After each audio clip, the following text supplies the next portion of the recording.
and addresses the two houses on the state of the nation. Honorable Speaker, in the address, the Constitution requires the President to present an annual report on the measures taken and the progress achieved in the realization of national values and principles of governance. He's also supposed to present an annual report on the progress made in the fulfillment of the international obligations of the Republic of Kenya, and also to present an annual report to Parliament on the state of the national security. Honorable Speaker, His Excellency the President actually did that and presented the 10th report to this House, and we thank him.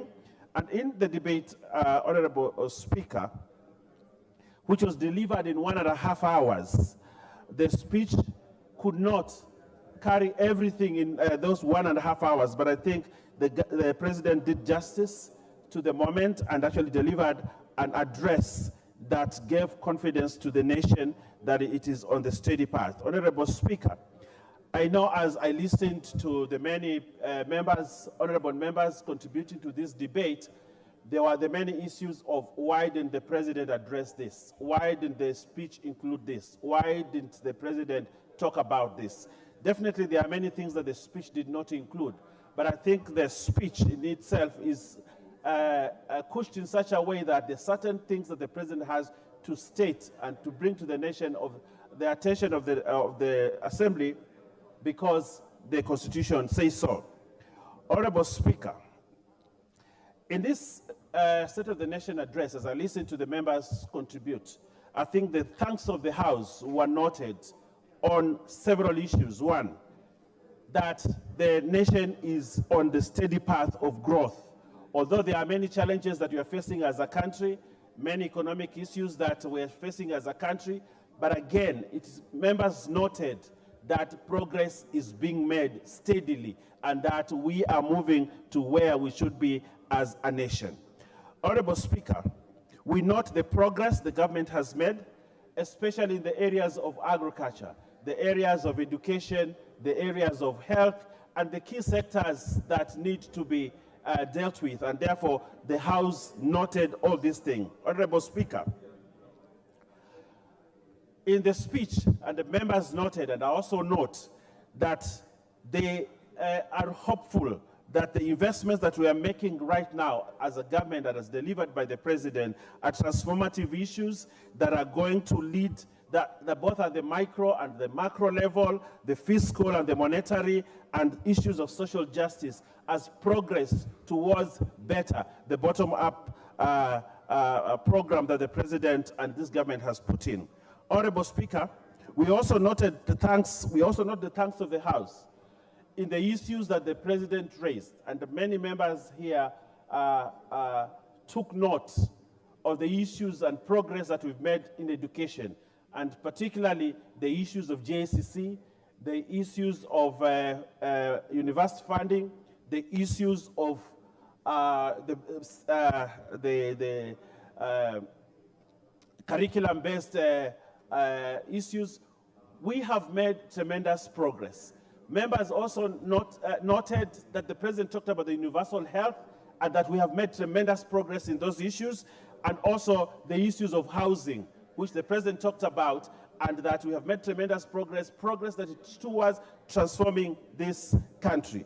Honorable Speaker, important to note that for the first time, the President delivered this, his speech in a digital way.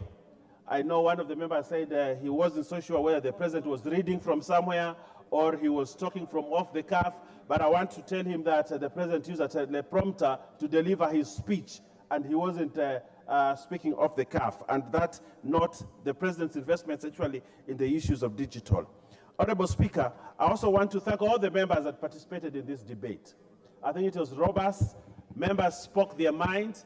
Members interpreted the speech the way they wanted to, but above all, this is a build-up towards a proper democratization of this country, and that people in this house, members in this house, can actually question, can actually debate a presidential speech without looking behind their shoulders. Honorable Speaker, I want to thank every member who contributed, and I wanted to say thank you, and I beg to reply. Honorable Speaker.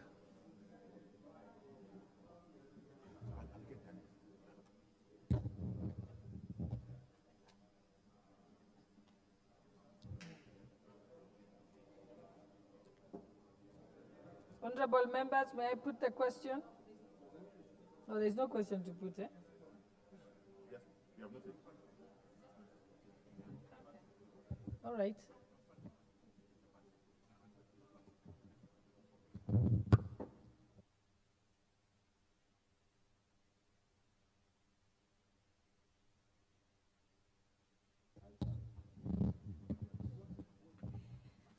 Honorable Martha, is confusing me.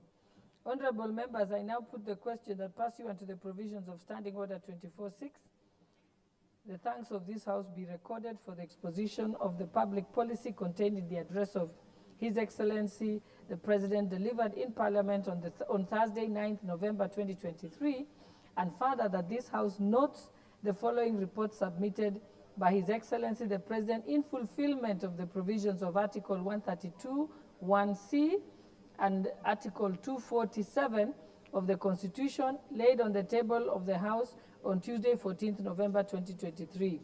1.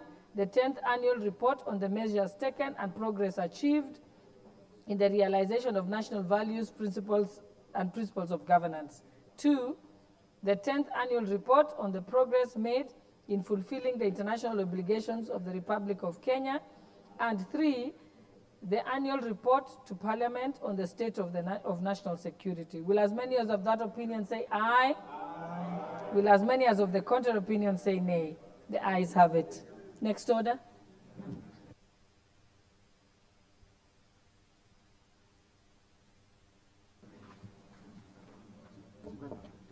Order number 9, motion. Report on the multinational security support mission to the public.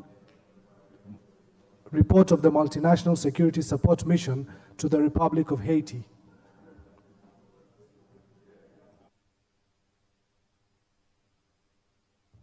What is your point of honorable leader of minority? Sorry. Madam Speaker, I am rising on a point of order number 89. And I would want, for avoidance of doubt, just to take you there, if you don't mind, Madam Speaker.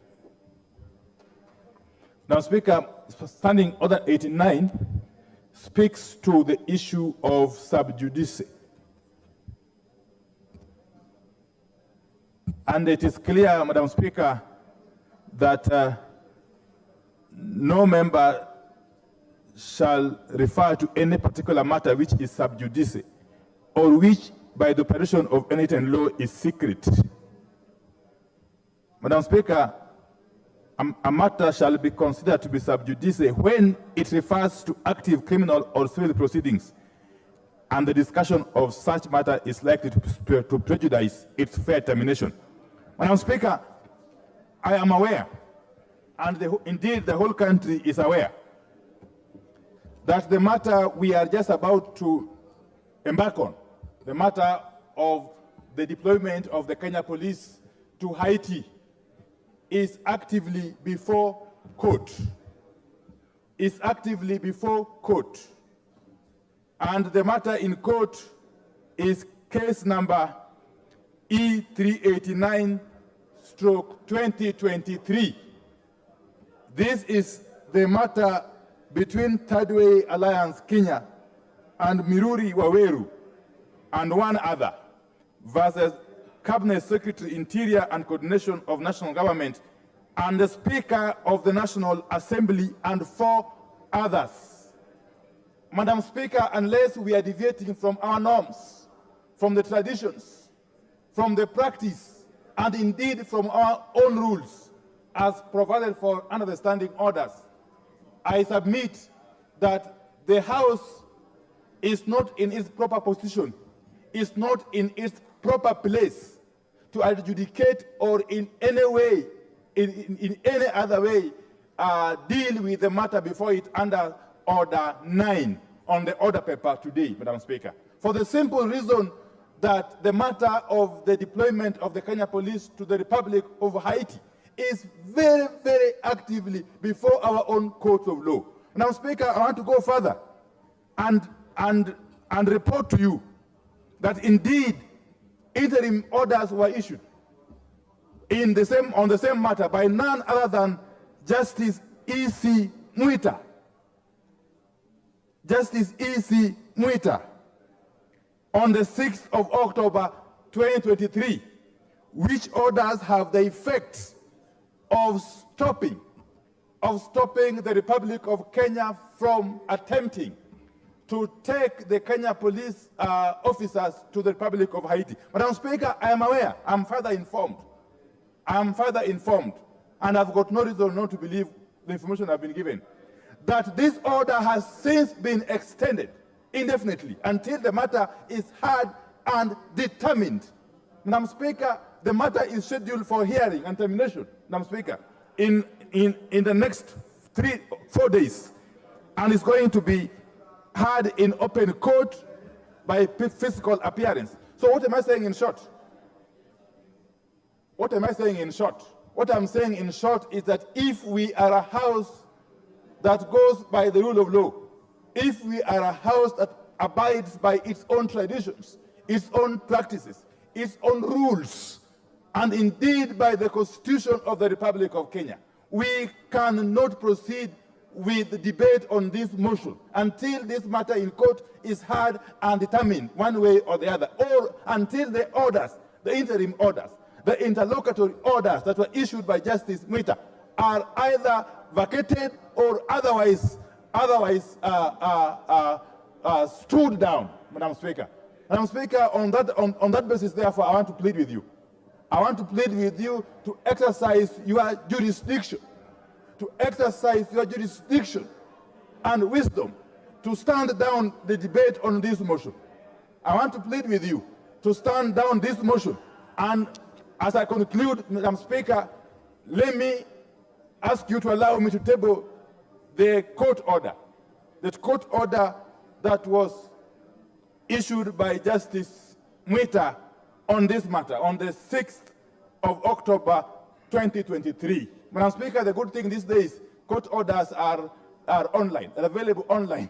You don't even need to bother going to look for certified copies. They are online and they are clearly authenticated, Madam Speaker. With those very few remarks, I support. Unfortunately, I only have one copy. If I have to table first before I give my friend here.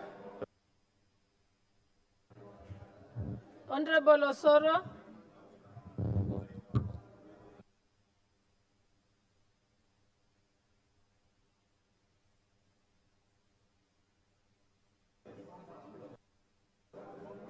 Thank you, Honorable Speaker. Honorable Speaker, listening to Honorable Minority Leader,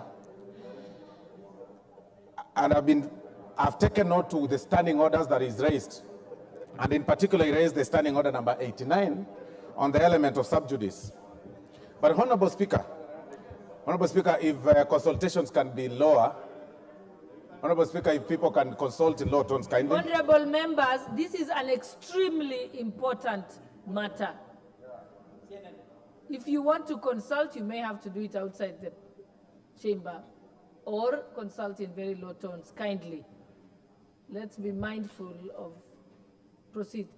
Thank you, Honorable Speaker. Honorable Speaker, the Constitution of Kenya is the supreme law of the land. It mandates and gives every arm of government their responsibility and a bit of some autonomy in their way of operation. Honorable Speaker, Article 240, number one, first Article 95 and 6 mandates Parliament to oversight, to legislate, or the executive, and all the other responsibilities that they are supposed to do and to represent the people.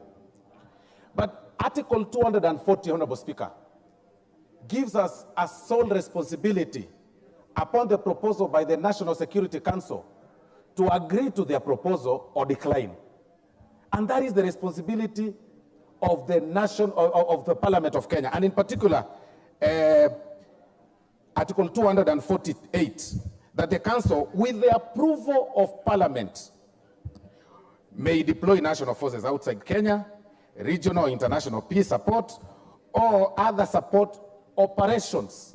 It is the Parliament of Kenya that debates and agrees upon being moved by the National Security Council.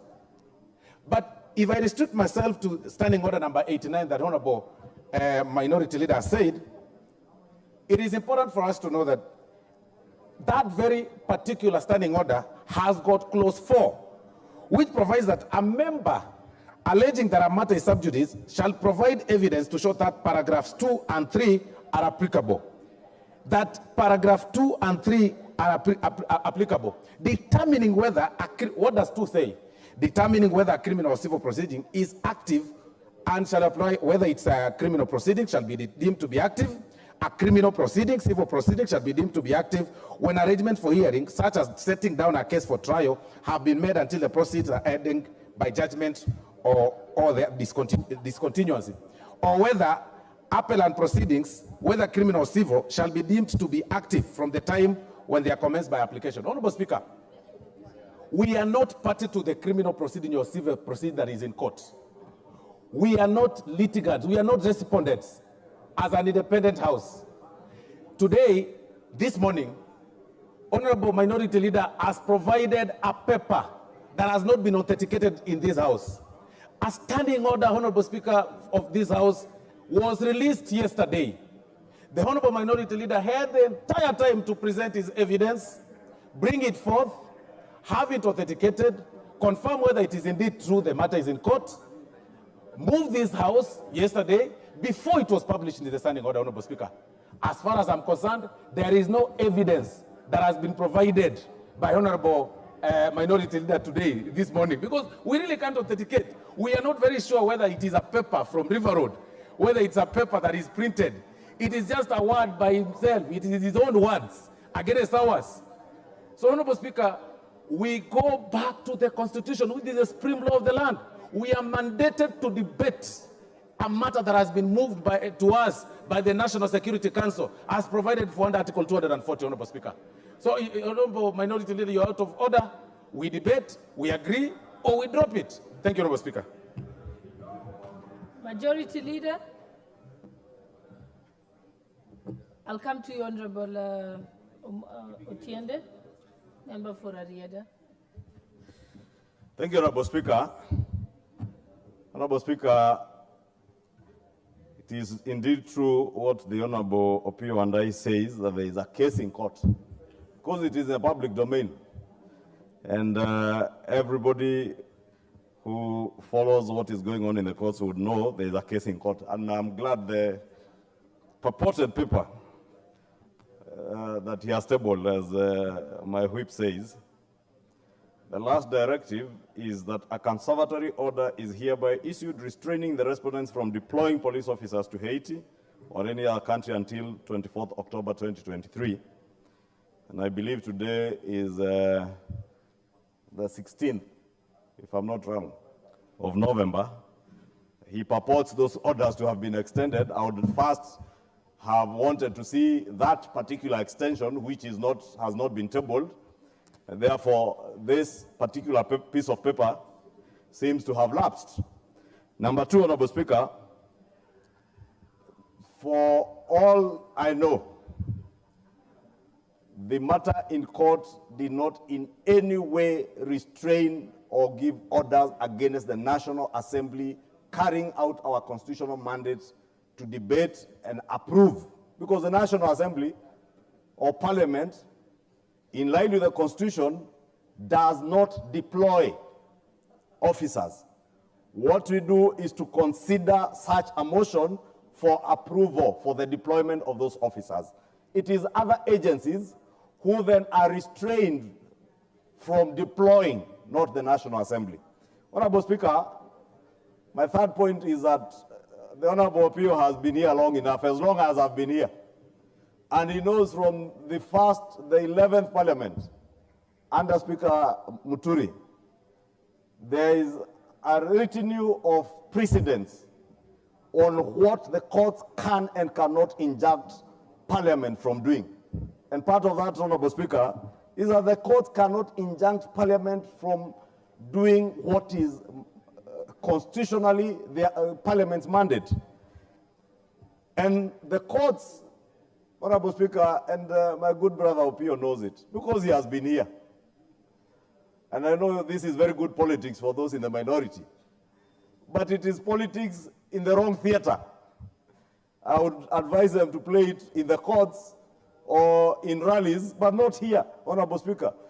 Because we cannot be stopped from doing what we ought to do.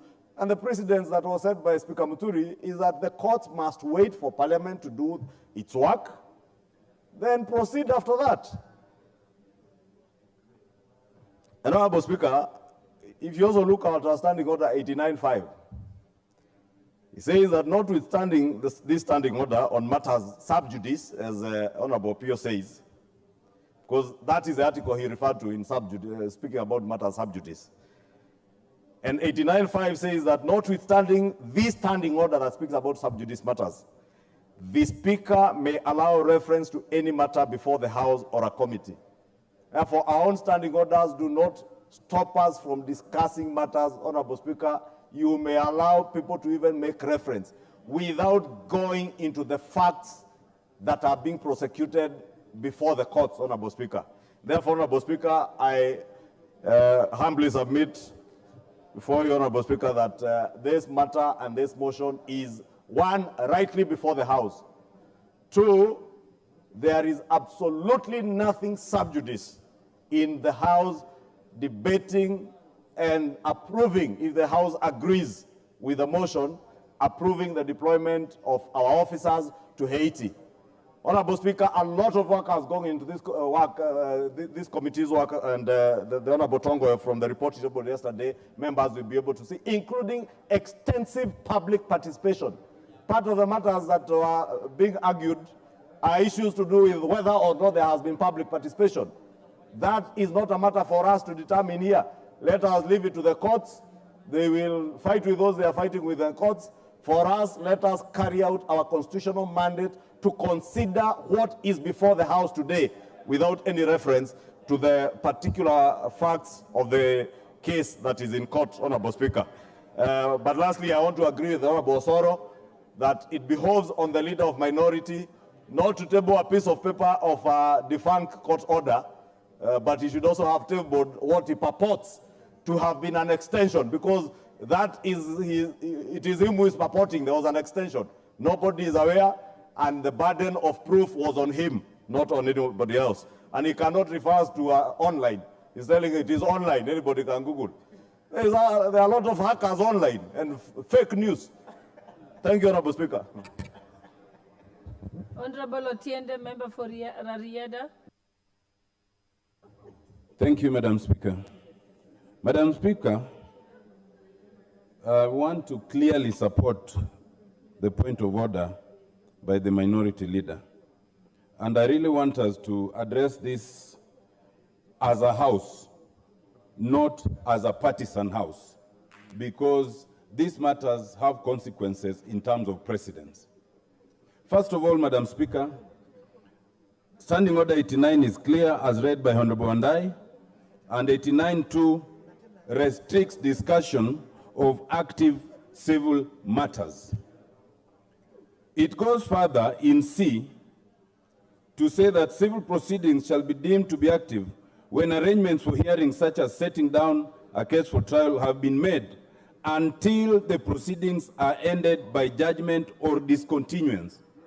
Until they are ended by judgment or discontinuance.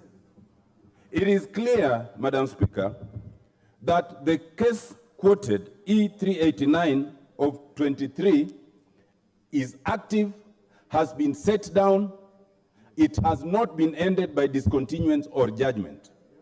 So it falls exactly on all fours under Standing Order 89. Madam Speaker, all the sections of all the articles of the Constitution quoted are true.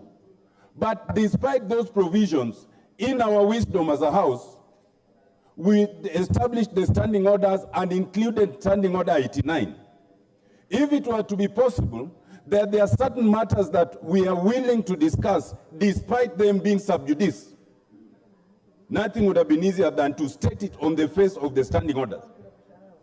Madam Speaker, It is not true that the orders read only stop deployment of the police. To the extent that any court order stops deployment, it stops all the processes that lead to that. And one of those processes is bringing that motion in the National Assembly and the National Assembly either passing or rejecting it.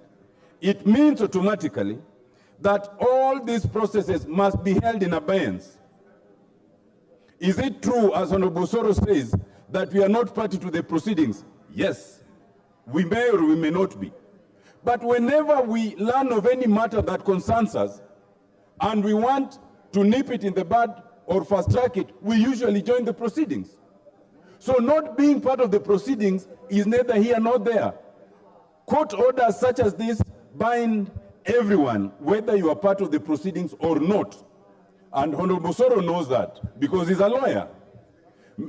Madam Speaker, the principle that sometimes it can be convenient to follow court orders and sometimes it can be inconvenient to follow court orders is one that makes us a laughing stock. Madam Speaker, only recently, the leader of minority sought to replace the deputy chief whip of the Azimio party. Someone else other than the concerned member went to court, and like in this case, we were not party. But when the court stops the process, the speaker held that in abeyance for months until finally that matter was disposed of. How is that matter different from this? How do students, how do Kenyans looking at us try to understand Parliament when we apply differential standards? We become a laughingstock. I think, Madam Speaker, it is unfortunate that sometimes we can conveniently think that we can ignore court orders and sometimes we cannot. In fact, in E389, which has been tabled before you, Madam Speaker, the Speaker of the National Assembly is a party. Whether the Speaker has chosen to appear or not is a different matter.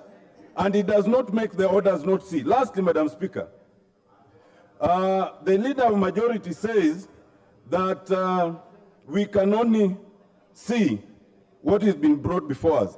You know, leader of majority, one day when you become a lawyer, as I'm sure you will, or you will learn that only justice is blind.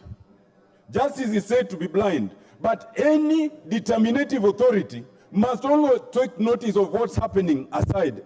In the judiciary, we say judicial notice.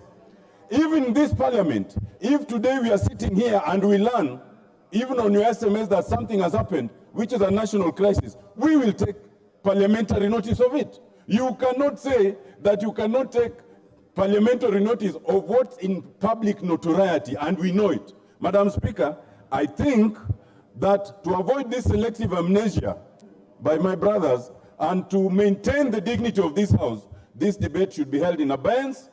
And if the Parliament wants to be a party, it should apply to be a party. Once it's determined, then we can come back to debate it. I so submit, Madam Speaker. Thank you. What's your point of order? Because we need to bring this to a close, I'll pronounce myself on it. Honorable Speaker, you know, Senior Counsel Otiende Omolo referred to me and said that when I become a liar, and I have no intention ever of becoming a liar. I have no such intentions of ever becoming a liar. I don't know if he said a lawyer or a liar, because, you know, from where Honorable Otiende comes from, you can never distinguish when someone is talking about lawyers and liars. And there's a famous movie, Honorable Speaker, called Liar Liar, that was about lawyers. So I have no intention, Honorable Speaker, for the record, to become a liar, nor do I intend to become a lawyer. But, Honorable Speaker, I think I have taken judicial and parliamentary notice of the court orders, Honorable Speaker. But the point I had made was that, one, there is no injunctive order against Parliament. The injunctive order is on those who are charged with the responsibility of deployment. And the court order dated 24th October or 23rd October is quite clear that those who deploy are the ones who are debarred from deployment. Parliament, Honorable Speaker, does not and has no capacity to deploy anybody other than deploying the Honorable Otiende Omolo on a trip to Rarieda, or deploy him on a trip to Mombasa, or a trip to Turkey for other things, Honorable Speaker. Honorable members, having listened to the various members, I think the two matters that are in contention is the interpretation of Standing Order 89, which talks about that no matter shall be discussed if a matter is sub judice. When a matter is sub judice, it doesn't mean just that by the mere fact that the matter has been filed makes it sub judice. Sub judice is when you discuss the merits and demerits of the case before the court. That is not what is happening here in the House. The House is just charged with the responsibility as set out in Article 247 and 8 of our Constitution, which says that the Council may, with the approval of Parliament, deploy national forces outside Kenya for regional or international peace support operations or for other support operations, and approve the deployment of foreign forces in Kenya. So, Parliament, the National Assembly here is not being asked to approve, to deploy the forces. They are just being asked to approve. In any case, the matter raised by the leader of minority is premature because Parliament has not yet approved the deployment. The matter has just been tabled or is going to be tabled before Parliament for approval.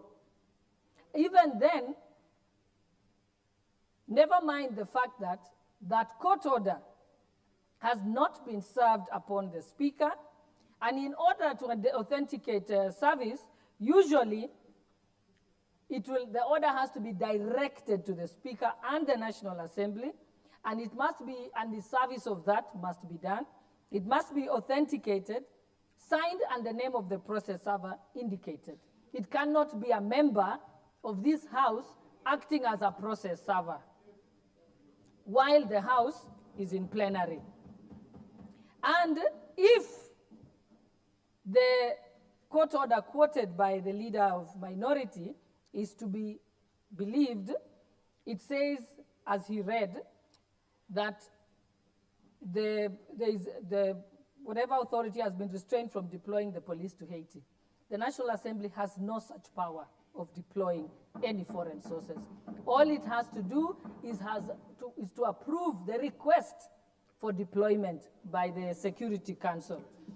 And therefore, I will therefore, with all that said, I will exercise the powers of the Speaker under Article or Standing Order 89(5), which says, notwithstanding this standing order, the Speaker may allow the reference to any matter before the House or a committee. So we shall proceed. Honorable Member for Narok West, Honorable Tongoya. You're making a point of order against my ruling. That is not in order. So let's wait for the matter to proceed, because now it's closed. Then you can raise it at debate. Honorable Sunguli, you have an opportunity at debate. There is nothing before the House as we speak. Proceed. Thank you so much, Madam Speaker, for that Solomonic ruling. Madam Speaker, where is that? On the multinational, taking into consideration. Proceed to move. Where is it? Where is it? Yeah, ndio natafuta.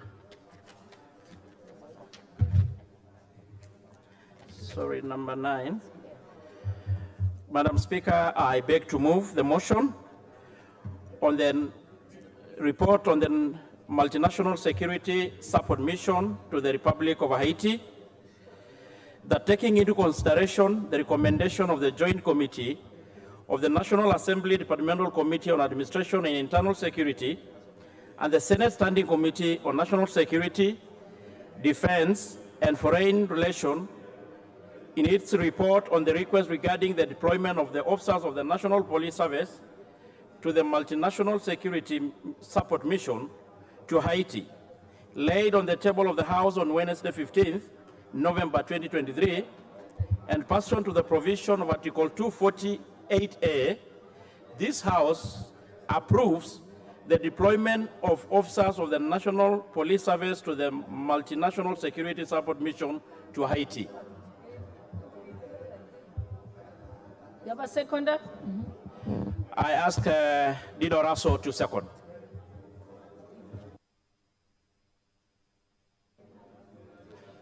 Thank you very much, Honorable Speaker.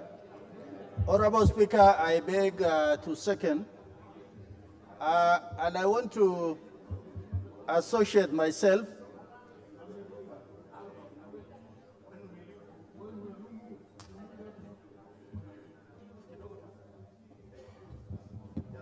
Thank you. Honorable members, I now propose the question.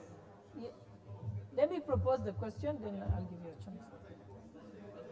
Honorable members, I now propose the question that taking into consideration the recommendations of the Joint Committee of the National Assembly, Departmental Committee on Administration and Internal Security, and the Senate Standing Committee on National Security, Defense and Foreign Relations, in its report on the request regarding the deployment of officers of the National Police Service to the Multinational Security Support Mission to Haiti, laid on the table of the House on Wednesday, 15th November 2023, and pursuant to the provisions of Article 248A, this House approves the deployment of the officers of the National Police Service to the Multinational Security Support Mission to Haiti.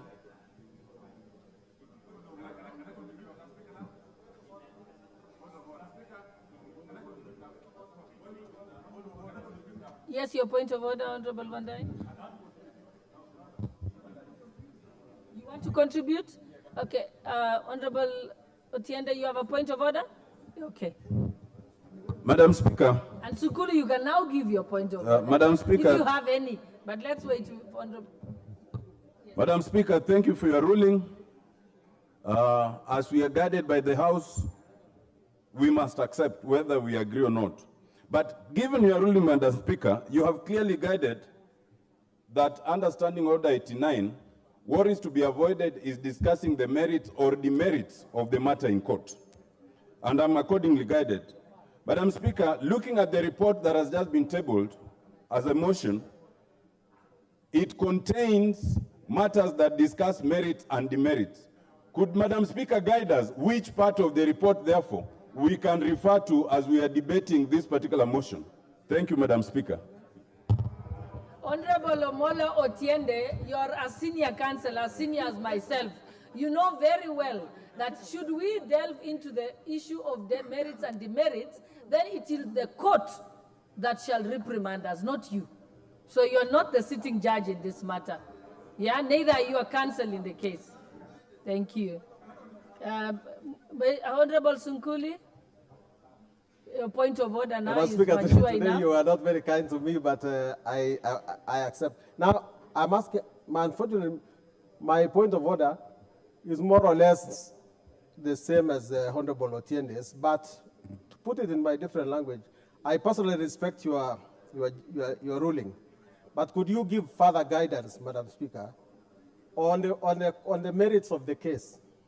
The question of the merits of the case, because if the rule is against the merits, I think it would be good for members not to delve into the merits of the matter. So could you give us guidance on what the merits of the case are?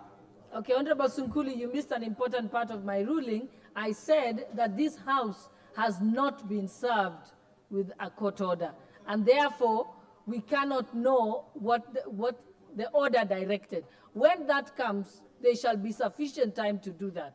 But for now, we are proceeding as usual with the matter. So, Honorable Ruku, what's your point of order?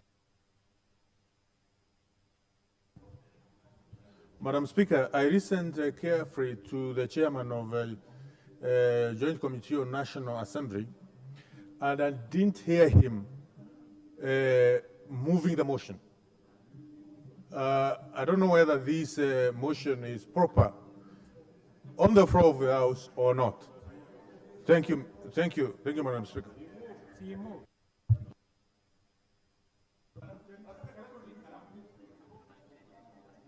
Yeah, he moved the motion because he moved the motion as indicated in the order paper. Unless you wanted him to go further and make an explanation, which is optional.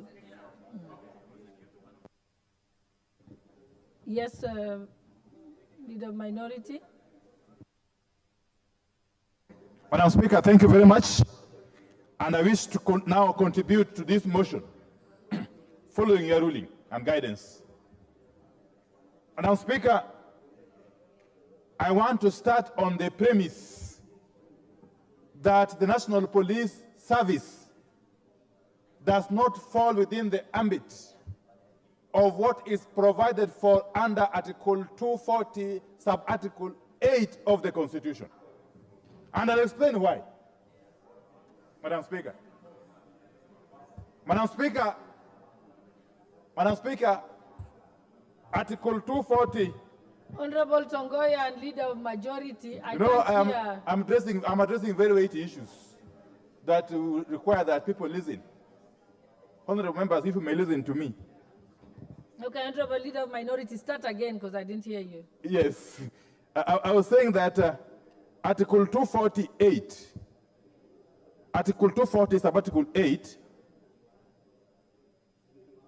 that we seem to be hiding behind in purporting to process this deployment of the police service to Haiti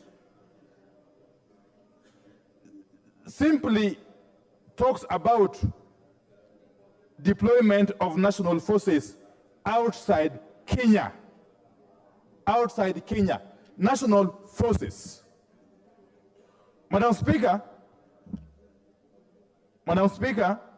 if you go to Article 241,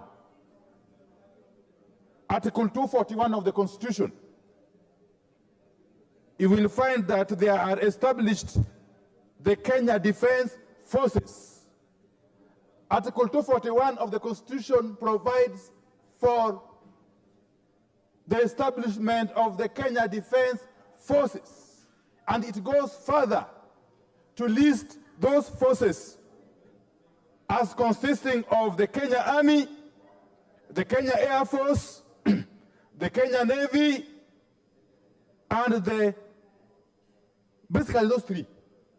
It simply talks of the three arms of the Kenya Defense Forces as what constitute the defense forces. Nothing could have been easier if the drafters of this constitution had intended to include the National Police Service as part of the forces. To say so explicitly under Article 240, Sub-Article 8 of the Constitution. Madam Speaker, we cannot afford to do what we are trying to do currently, of circumventing the Constitution and the law. In fact, the National Police Service, as established under Article 243 and 245 of the Constitution, is under the command of the Inspector General of Police. It is not under the command of the President or any other person. The Commander-in-Chief of the Kenya Defense Forces is not the commander of the National Police Service. That is my submission. And you can challenge me. So it was not the intention of the makers of our Constitution. And Honorable Otinda Molo is here. He will help us. Because he was a member of the committee of experts that drafted our Constitution. It was not the intention of the draft of the Constitution, nor was it the intention of Kenyans when they promulgated this Constitution. So you seem to have a point of order? Yes.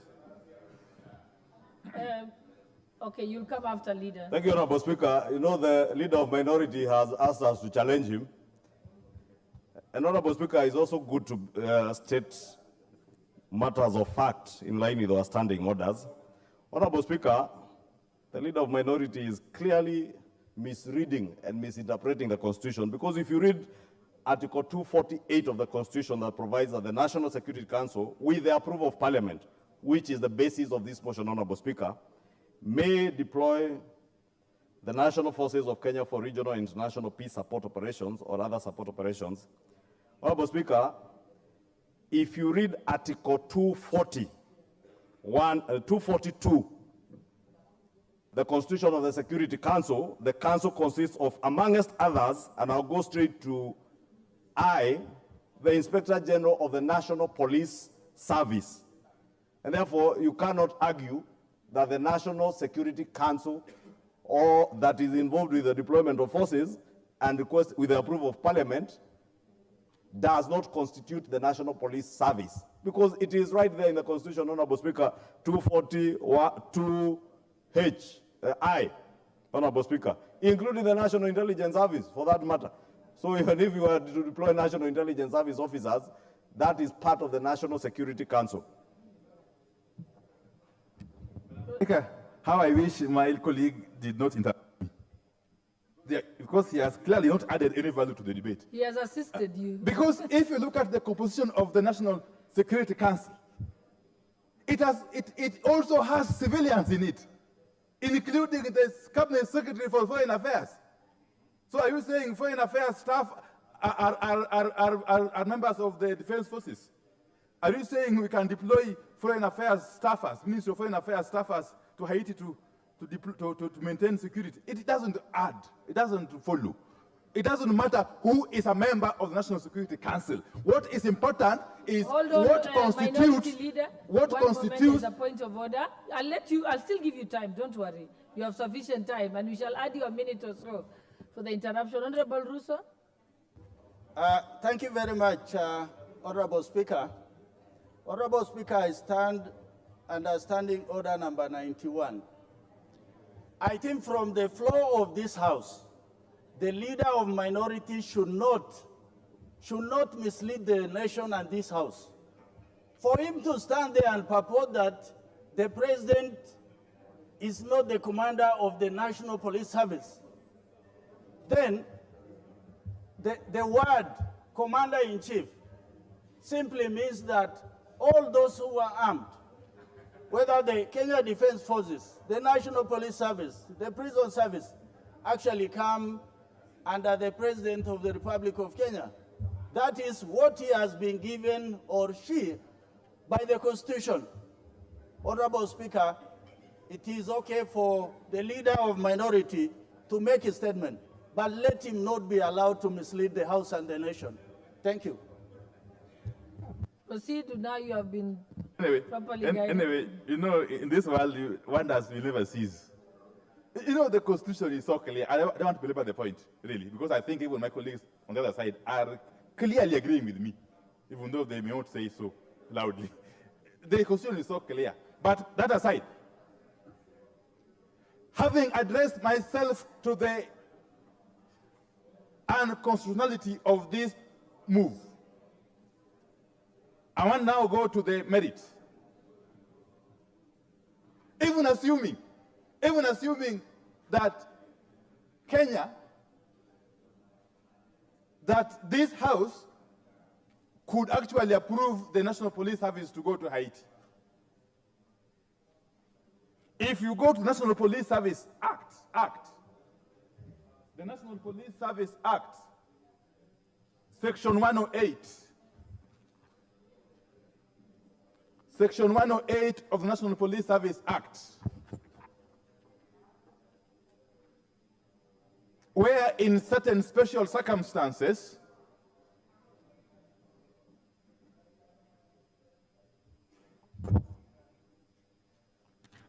let me just go to the specific section. Section 1081. Yes. 1081 of the National Police Service Act. And it provides as follows. Madam Speaker, the President may, on the application of the government of a reciprocating country, the government of a reciprocating country. Okay? Order such number of police officers as the president may think fit to proceed to that country for service therein for the purpose of assisting the police service of that country in a temporary emergency. Madam Speaker, what is the definition of a reciprocating country? Before you even go to the definition of a reciprocating country, the country in question must be having a functioning government. My submission is that the Republic of Haiti, as we speak currently, has got no functioning government. And therefore, the question of reciprocating or otherwise can't arise. But even more importantly, this request for the deployment of Kenya Police Service officers to Haiti, who is the originator? Where did it come from? Did it come from Haiti? And if it came from Haiti, from who in Haiti? Which government in Haiti? Which government, as we speak, is in charge of the Republic of Haiti? Because as a country, as a parliament that represents the people of Kenya, we have to ask these questions. We have to ask these questions because the public will ask us even tougher questions if something goes wrong in Haiti. So we must ask these questions. Which government in Haiti made the requisition for Kenya police officers to go to Haiti? If it is not the government of Haiti, therefore, who then asked for our police officers to go to Haiti? Is it the UN? I'm hearing it's the UN from somebody shouting across the aisle. What's your point of order, Honorable Kainan? Your debate must be very exciting. You have many points of order. You should appreciate it. Thank you, Madam. Proceed, Honorable Kainan. Madam Speaker, is it in order for the Honorable Wandai to mislead Kenyans when page 10 of the report, and I read, clearly says, the Prime Minister of Haiti, with the concurrence of the Council of Ministers, addressed a letter to the UN Security Council on 9th October 2022, and on 10th October, the UN Security Council. And you just need to understand the making of the UN Security Council. Kenya is a responsible member. So the request came, and it's good he understands this. The request came from the Prime Minister of Haiti to the UN Security Council. The UN Security Council, in turn, requested the member states to contribute. So you need to understand, it's in order for the Honorable Wandai to mislead himself, to mislead members of parliament in Kenya that nobody requested for this. Yet he knows Kenya is a responsible member of the UN.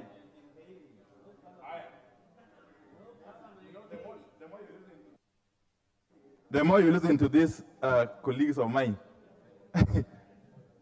the more you get actually amused. Madam Speaker, if it is the case that the request for the Kenyan government to deploy its police officers to Haiti came from the UN, can we have a look at the UN Security Council resolution that authorized this deployment? Does it make mention of Kenya, even for a moment? Does the UN Security Resolution authorizing this deployment make mention of Kenya? It does not. That is my submission. And therefore, we are basically getting into some kind of misadventure for reasons which are not known to the rest of us. The reasons could be known to a few people who are in the executive. But we want to tell you that you cannot use our Kenyan. No, please kindly give him another 5 minutes because he was interrupted severally. You cannot use our police women and men as guinea pigs at the altar of rent seeking. Because we know for sure that the motivation for this misadventure is money. Is money. People want to use our hapless police officers as guinea pigs in their bid to get cheap money. If you are sure that our Kenyan police officers are going to be safe in Haiti, First of all, start by taking there your child or brother, or go there yourself. Go there yourself.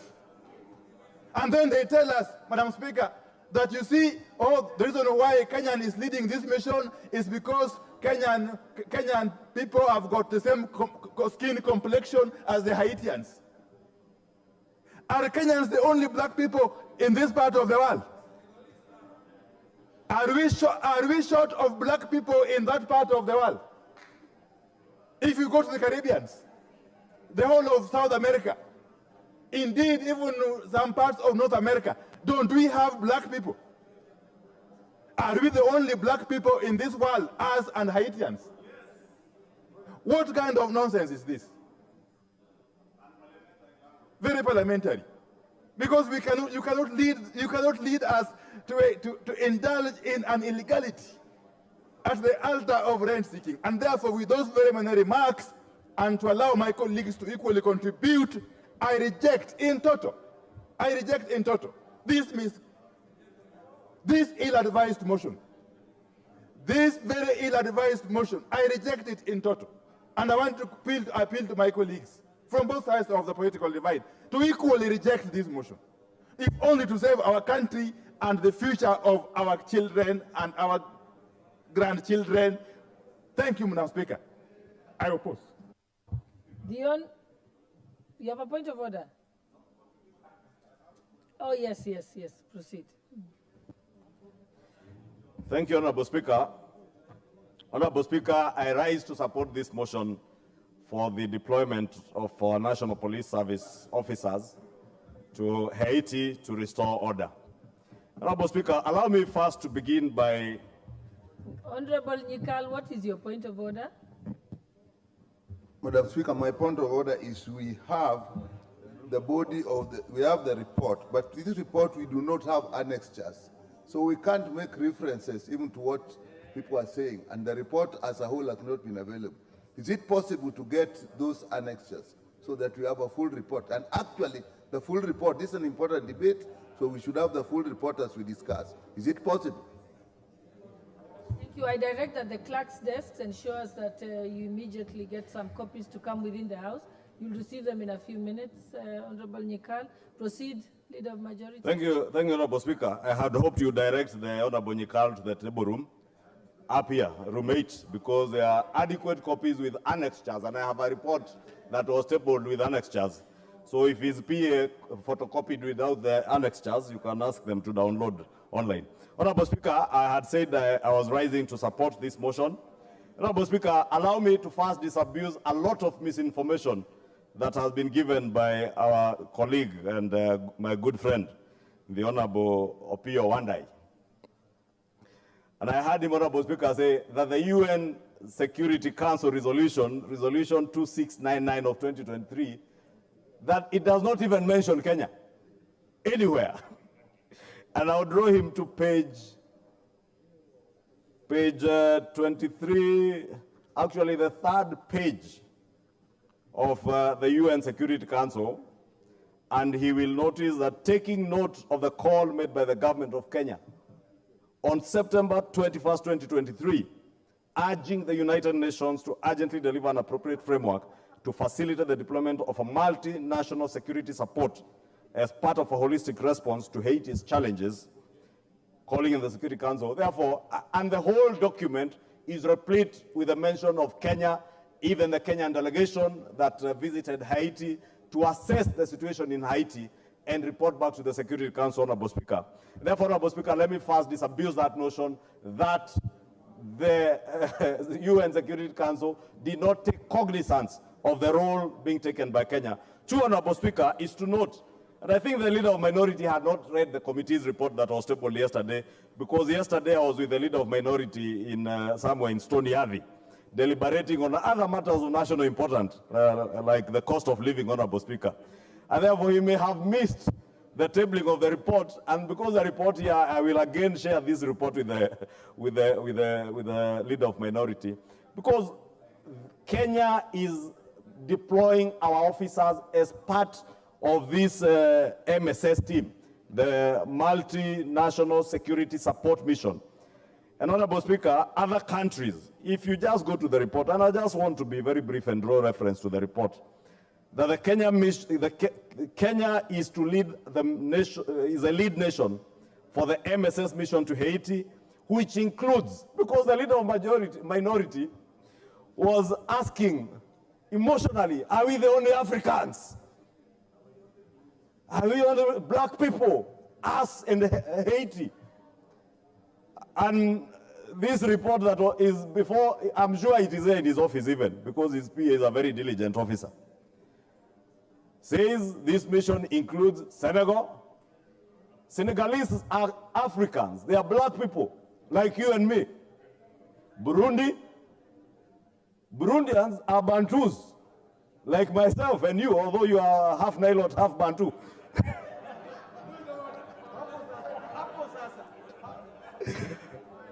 Burundians are as What's your black point and of as order, Bantu Honorable as Wandai? I am. Allow Honorable Wandai to prosecute his point of order.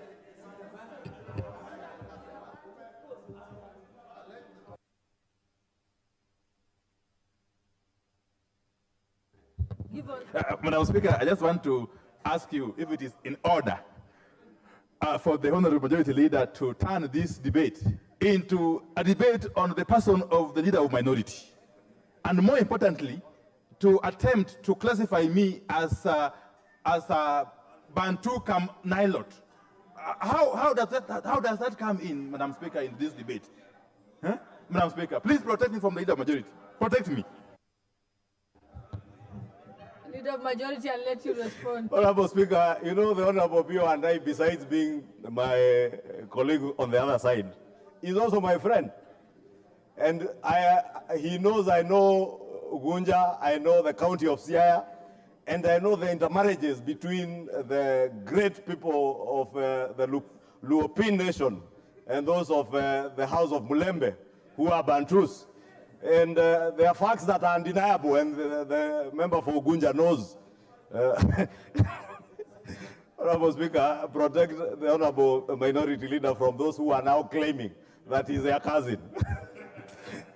But I was saying, Honorable Speaker, Burundians are as black as the Honorable Pio and myself are, and the Africans and black people. Honorable Speaker, Chad is another African country that is in this mission. Other partners in the Caribbean and the Americas who are also of African descent and black people. Therefore, I just wanted, Honorable Speaker, to begin by disabusing that notion that it is a Kenyan mission. It is a multinational security support mission which Kenya is honored to lead. And as patriotic leaders, as Kenyan patriots, we cannot stand in our own National Assembly and say that we are using our officers, who are very patriotic young men and women who have given their lives to protect life and property of Kenyans and people of the world where they may be deployed. And like the doctors affirm what do you call it, Dr. Nyika, the Hippocratic Oath or something close to that. Our police officers and armed security men take an oath to defend life and to serve their nation anywhere they may be deployed, including being deployed in the residence of our leaders like Opio and I. That officer guarding your house today and guarding your family is a patriotic young man or young lady who has given his life to protect you and your family. We therefore cannot disparage them by saying they are being used as guinea pigs. They are doing their patriotic and national duty, not only to elevate our country's security forces and their performance, Honorable Speaker, because the other notion that is being disabused, it is made to look from the submissions by the Leader of Minority that this is the first mission that the National Police Service is being deployed to. Honorable Speaker, if the Leader of Minority had bothered to read this report, and I must commend the chair of the Security Committee, the Honorable Tongoyo, his vice chair, and the members of the committee because they were very diligent. Kenya has previously engaged in other missions, including that in Kosovo, Yugoslavia, Darfur in our region here, Namibia in Africa, Timor, Angola, Sierra Leone, and even Croatia. I don't know how many black Africans live in Croatia. But we did that as part of the community of nations.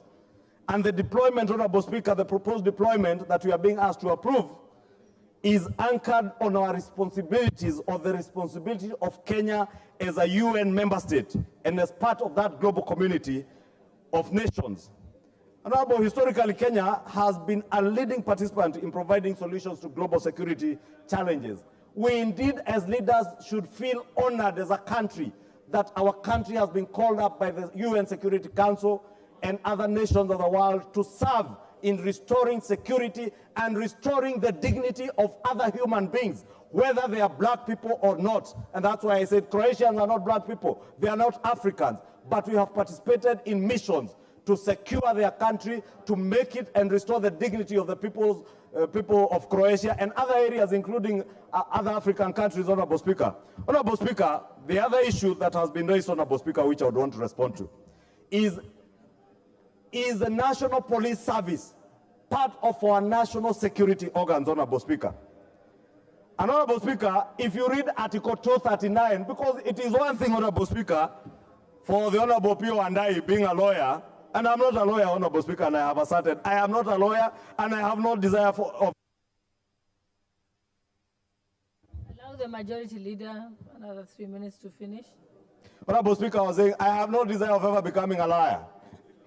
Therefore, because liars, Honorable Speaker, are always intent on reading the law in the way it favors them, because that is what they do as liars.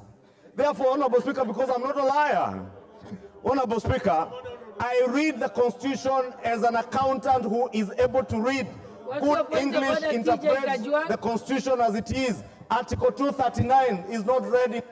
Point of order. Honorable Kajwang, TJ Kajwang. CJ Kajwang. Madam Speaker, of course the majority leader wants to have some very humorous opportunity in the House to make this debate lively. But Honorable Speaker, majority leader is calling us lawyers liars, and is calling you, who is on the seat of the Speaker, a great lady of this country, that all that you have done all your career is to be a liar, and is facing you eyeball to eyeball and calling you a liar in the National Assembly. Well, Otiende and I, we are small people in this society. But Madam Speaker, you of all the people, you are a liar. Madam Speaker, is he in order to call us lawyers who have struggled our horse years and practiced more than 30 years in this country, that we are just but liars? Honorable Leader of Majority, I hope to God you are not calling me a liar, but what I heard was that you were saying liar or lawyers. Please confirm that you're not calling the lawyers in the House liars. Clarify. You know, Honorable Speaker, I have tremendous respect for liars. And our pronunciation, Honorable Speaker, the other day I was having tea with my good friend, the Honorable TJ Kajwang. And the Honorable TJ Kajwang spoke to me about a sip. And I was wondering, what sip? And because we were sipping tea, Honorable Speaker, only to come to learn he was speaking about the ship that had deployed the oil in Mombasa. Therefore, our pronunciation, Honorable Speaker, based on where we come from, varies. And the Honorable TJ Kajwang should forgive me, because where I come from, LRW, where you have W and Y, we have that difficulty. So I have the advocates of this country, let me use the word advocates. The advocates who serve like the Honorable TJ Kajwang are great people, and including yourself, Honorable Speaker, and you know I have tremendous respect for you and other advocates in this country. But I was speaking about, I have no intention ever of becoming one of them because I'm an accountant. And I'm able to read, because going back to my point, I'm able to read the Constitution and interpret it because the Constitution is not written in a lot of legalese. It's plain English. And Article 239, Honorable Speaker, of the national security, that defines our national security organs, says that the national security organs are the Kenya Defense Forces, National Intelligence Services, and the National Police Service. And indeed, Honorable Speaker, if you read on Article 239, Subarticle 6, it says that Parliament shall enact legislation to provide for the functions, organization, and administration of the national security organs. And therefore, our National Police Service is part and parcel of our national security organs that the National Security Council can seek to be deployed to restore order or in case of emergency, as that has been sought in the country.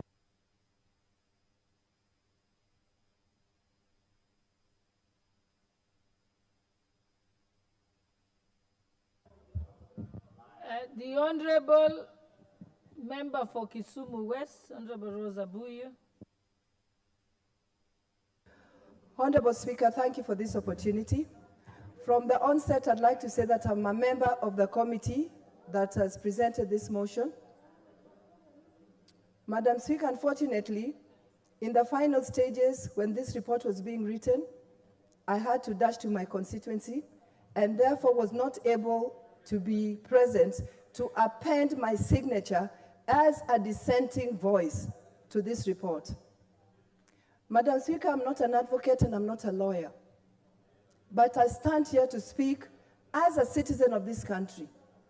Madam Speaker, I want to speak on behalf of millions of Kenyans who are not able to give their views this morning on this motion. Madam Speaker, I speak for thousands of residents in Lamu. I speak for thousands of residents in the North Rift. Madam Speaker, I stand to speak for residents who are in Northeastern. And I also stand to speak for all those residents in Sondu who in the recent past have experienced the skirmishes of the clashes that have cost many Kenyans their lives. Madam Speaker, the UN recommendation report clearly states that there should be one policeman at a ratio of 450 citizens. In Kenya today, Madam Speaker, we have one policeman to the ratio of 1,152 Kenyans. Madam Speaker, the result of this can clearly be seen in this country, where the impact of few police officers is felt in the violent occurrences in many parts of this country, where many Kenyans end up losing their lives.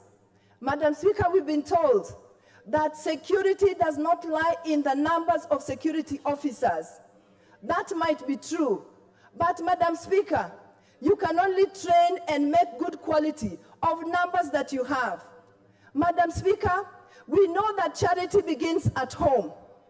Madam Speaker, where is the sense in taking 1,000 police officers to Haiti when Kenyans are dying in need of protection, in need of service from their police officers?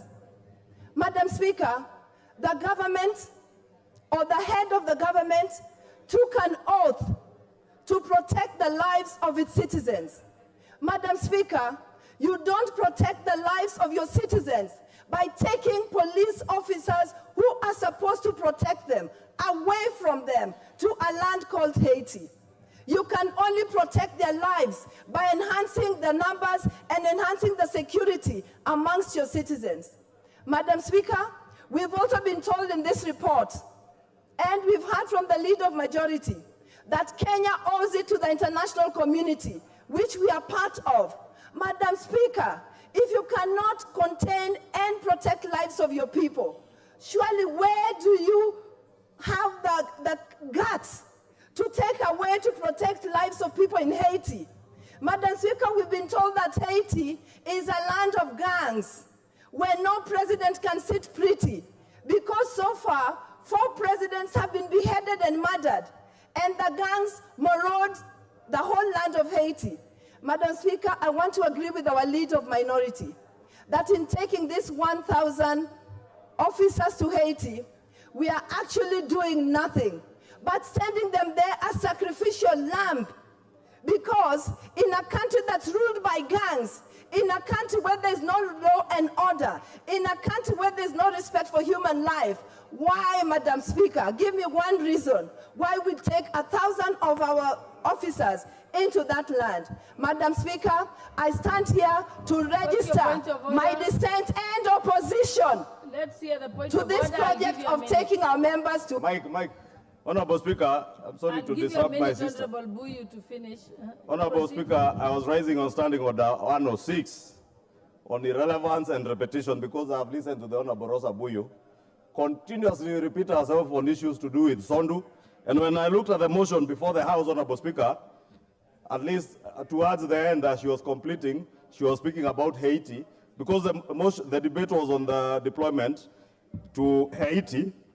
Honorable Speaker, more importantly, I have a copy of the report. And the Honorable Rosa Buyu, as she has asserted, is a member of this committee. And Honorable Speaker, I was going to advise Honorable Speaker, the kind of things Honorable Rosa Buyu was alluding to are things I have seen a very diligent member of that committee in the name of Honorable Kaluma, what he did. He has been able to express himself in a dissenting report. The Honorable Rosa Buyu, I'm told, never even attended the committee sittings to benefit from, and the minutes are there, Honorable Speaker. I'm not just speaking to things I do not know because minutes of the committee are in the report. The Honorable Rosa Buyu never attended a single meeting of the committee and now seeks to speak to the gallery with a lot of irrelevancies about Sondu and other areas. Honorable Speaker, I will just beg that we be relevant in line with Standing Order 106 and restrict ourselves to the issue of Haiti, not Sondu, not Kikuyu, not Baringo, and other areas, Honorable Speaker. I think, Honorable Rosa, I'll give you 2 minutes so that you can finish because you were interrupted. Thank you, Madam Speaker. Madam Speaker, for the records, I was in the meeting, the joint meeting of the 2 committees, Committee of National Assembly and Committee of the Senate. And I deliberated, and even in that committee, I actually voiced my opposition. Madam Speaker, I've clearly stated that I wasn't able to come in the last committee when the report was being finalized because I owe it to my people to be in the constituency when the duty calls, and I was there. Madam Speaker, the reason why I'm talking about Sondu, Baringo, Lamu, Northeastern, and the other places is because those places are experiencing violent, that's actually leading to deaths of many people, Madam Speaker. It is the police who are charged with responsibility to protect Kenyans. These are the police we want to take away from Kenyans to take to Haiti. Madam Speaker, the leader of majority sometimes should learn to be relevant himself instead of standing up on useless point of orders. Thank you, Madam Speaker.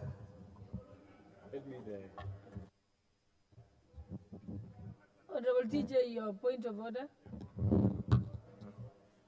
Madam Speaker, I have been listening to the debate which is going in the House. Let us be sober. The onerous duty, Madam Speaker, that has been given to us as the National Assembly to approve forces deployment is a very important thing. And so let us take out emotions and let us look at facts, because this, in my recollection, is the very first time we are doing this. And at the end of the day, it will be our appendage to the force distribution or deployment as a mandate of the National Assembly. Madam Speaker, I'm just looking at the law so that we do not do something unconstitutional and so that we don't do something outside the law.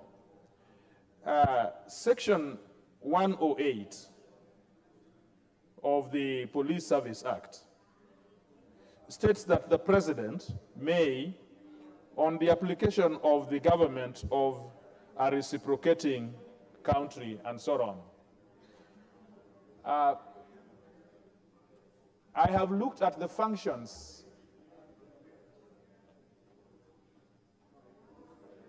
Madam Speaker, I've looked at the functions of the police service, and I have looked through all the functions that are given to the Inspector General, except for 108, the only section in which the President may send police service is section 108. The rest of the sections, police service are a homeland. They protect inside the country. The only place in which police service can go outside the country is under 108. And under 108, it begins by saying the President can do that, but in a reciprocating country. Madam Speaker, I would want the chair to express itself to apply its mind to whether Haiti is a reciprocating country. Whether Haiti is a reciprocating country. Because if it is not a reciprocating country, over all the things we have said, police service is supposed to help us internally, not outside. And the authority given by the law is only the authority to reciprocating countries. And so, Madam Speaker, I think this is a very important issue that even as we are going on, I don't say that we stay the proceedings, but I'm asking that the speakership should apply its mind and come back with a reasoned communication from the chair, whether in the facts of this matter, Haiti is a reciprocating country for which we as National Assembly have the requisite jurisdiction to approve the forces to go to a foreign country. Thank you so much, Madam Speaker. The Honorable Member for Kamkunji, Honorable Yusuf.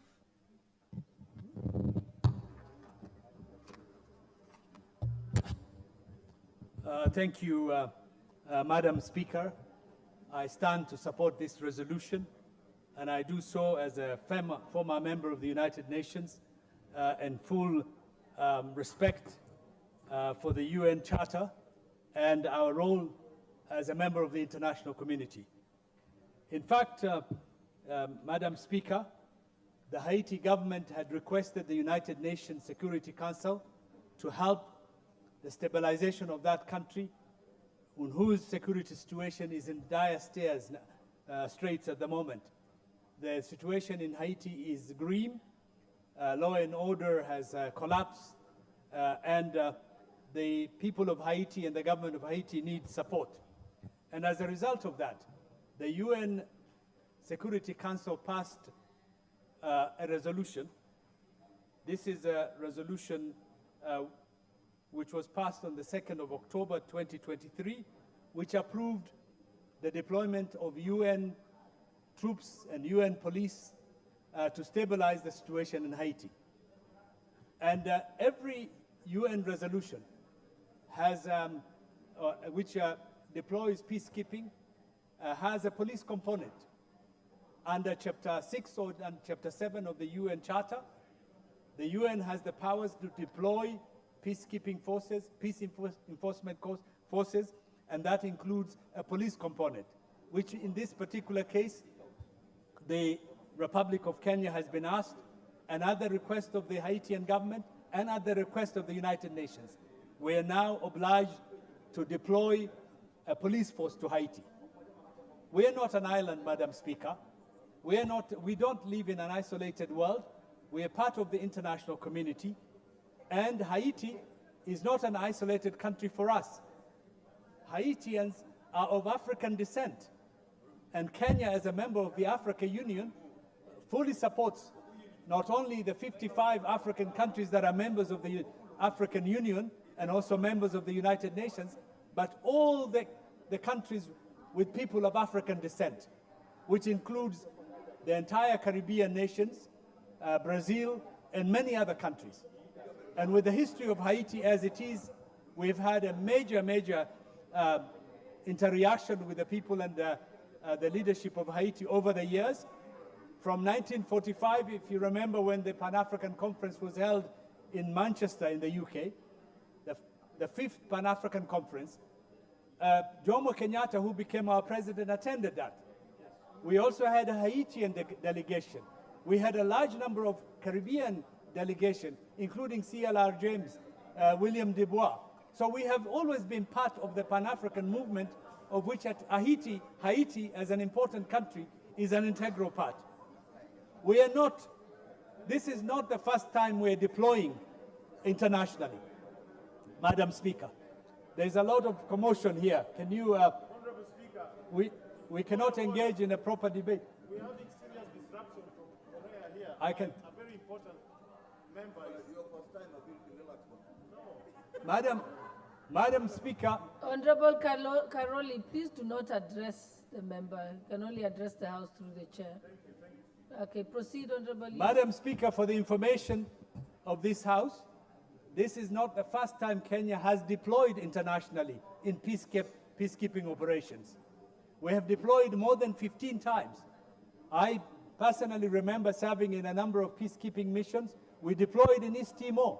East Timor at that time did not have a government. The government had collapsed, and the United Nations deployed peacekeeping forces and ran that country until it became independent. And we had a police force. We have also deployed, Madam Speaker, in Namibia, in Cambodia, in Yugoslavia, in Bosnia-Herzegovina, in East Timor, as I have said, in Sierra Leone, in Kosovo, in Angola. And at the moment, we have police officers serving in conflict areas in South Sudan, in Somalia, the Democratic Republic of Congo, Sudan, and Western Sahara. So our forces have been in place, and therefore what we are doing now is just deploying in support of a UN resolution to keep peace in Haiti. And we need to support the people of Haiti. We need to be part of the solution to the problem of Haiti. And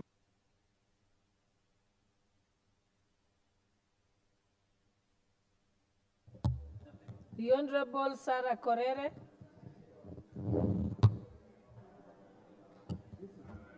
Thank you, Madam Speaker.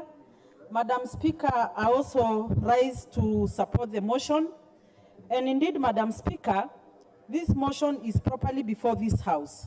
Madam Speaker, it is true that Kenya is a member of the United Nations, and we have the responsibility to be our brother's keeper. And for avoidance of doubt, Madam Speaker, I want to refer this House to the report of the Committee on Security. Madam Speaker, Kenya has posted its police officers to other missions in the other years as late as 1989. And Madam Speaker,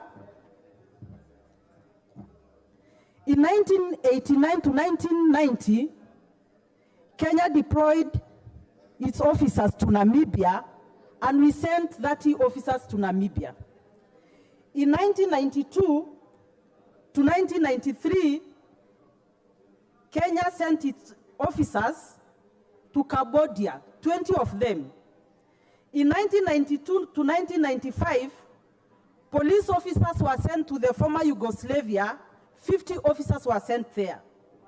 In 1995 to 1996, Kenyan officers were sent to Bosnia, and 20 officers were sent there. In 1999 to 2002, we sent 40 officers to East Timor. In 1998, we sent police and civilian support to Croatia, and 20 officers were sent. 1998 to 1999, officers were sent to Sierra Leone mission, and 5 officers were sent. Madam Speaker, in 1999 to 2005, officers again were sent to Sierra Leone, and 51 officers were sent. In 1999 to 2008, officers were sent to Kosovo, and 98 officers were sent to Kosovo. In the year 2005 and 2006, the African Union sent Kenyan officers, 50 of them to Darfur. And Madam Speaker, to date, we have officers in South Sudan, we have officers in Somalia, we have officers in the DRC, we have officers in Abyei, we have officers in Western Sahara, we have police officers in New York, we have police officers in Italy and Addis Ababa. And Madam Speaker, when this thing came before our committee, we raised several questions. One among them was, Haiti is a French-speaking country. How are we going to send our officers there? And Madam Speaker, it came to my realization that security officers speak in silence. And that is why if you come to Laikipia today, Madam Speaker, where the British Army used to train since colonial times to date, you will get children of mixed races. And these officers don't speak in Maasai language, and the Maasais don't speak the British language. But how these things happen, it is because security officers speak in silence. And Madam Speaker, Burundi is sending its troops there. Burundi is a Swahili and French-speaking nation, and they're going to give support to our troops. Senegal is sending its troops there. Madam Speaker, we are a global nation. We are an international community. When the world is not safe, when Haiti is not safe, we are not safe. What is happening in Haiti, Madam Speaker, is some gangs terrorizing locals.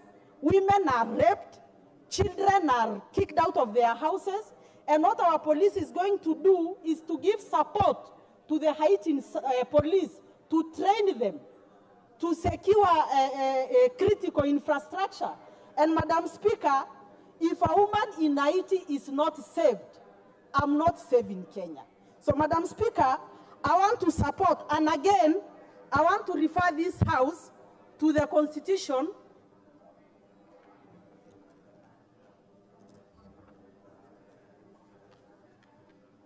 the National Police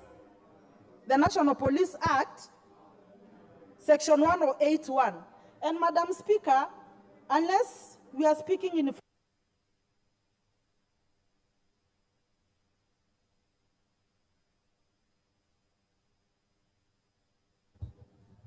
The Honorable Member for Nyaribari Chache, Zahi Janda.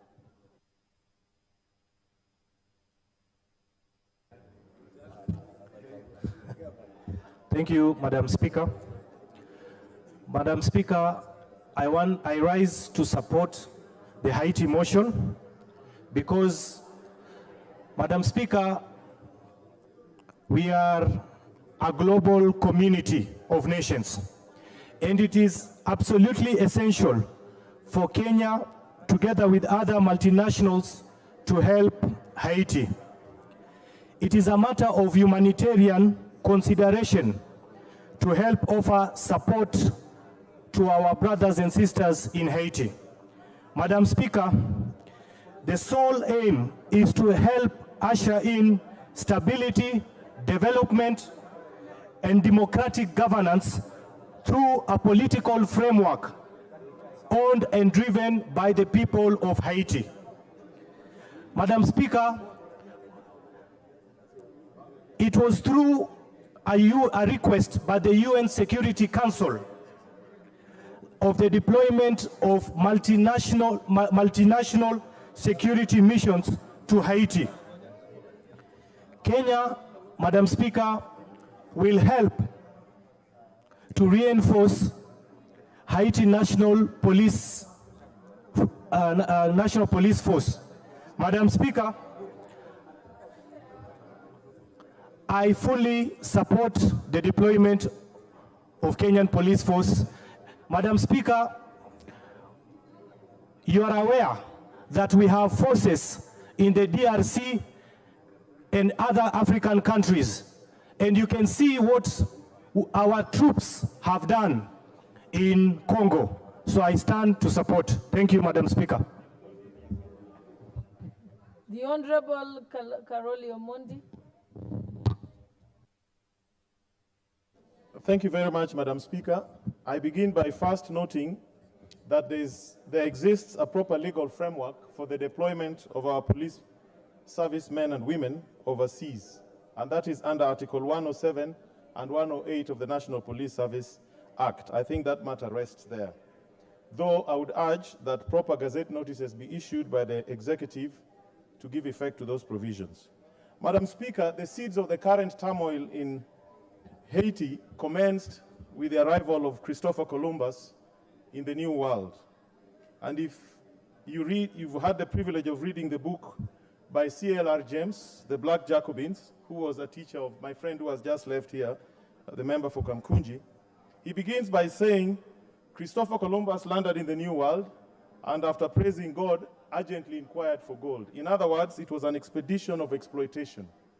And when they annihilated the indigenous Indian population of Haiti, efforts were made to transship Africans from the west coast of Africa to Haiti. And since then, Haiti has prospered, created a lot of wealth for so many people, but has also been a tragedy to the African people. It is my conviction that it is very important that we all take an interest in what is happening in Haiti. Haiti was the first African-led country in the Western Hemisphere, where the slaves rose up, fought away the French, won their freedom.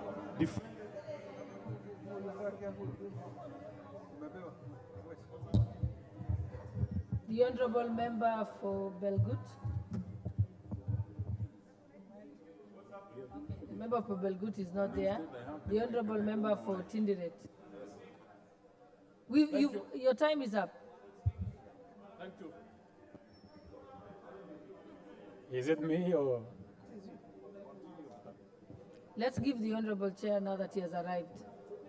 Thank you, Honorable Speaker. Allow me also to add my voice on the deployment to Haiti. And like many of my colleagues have said, in fact, I really don't understand why they do not involve the Defense Committee on this matter. And I've listened to TJ Kajwang. I just want to invite him also to look at the act. If you look at the discretion, you will go to 108.1, and you will see the President will also interpret the discretion differently. But I don't want to go to the details. Let me just go to the humanitarian bit of why we need our police officers to be in Haiti as soon as possible. Honorable Speaker, we've done, this country has been on different missions before, with people on missions on countries where we are not even related in any way, not in color, not in religion, but we participated. Our officers have been to Kosovo, our officers have been to Sierra Leone, our officers have been to East Timor. In fact, the Deputy DIG, Gabo himself, led a mission that did so well in East Timor.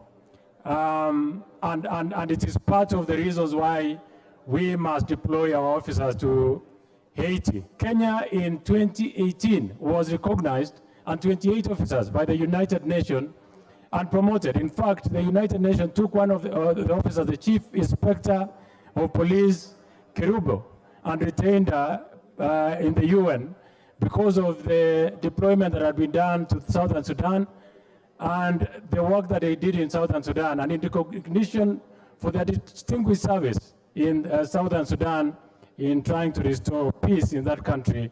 Our officers were recognized by the United Nations, and on 26th June of 2028, 23 Kenyan police officers were awarded different medals of recognition for that effort.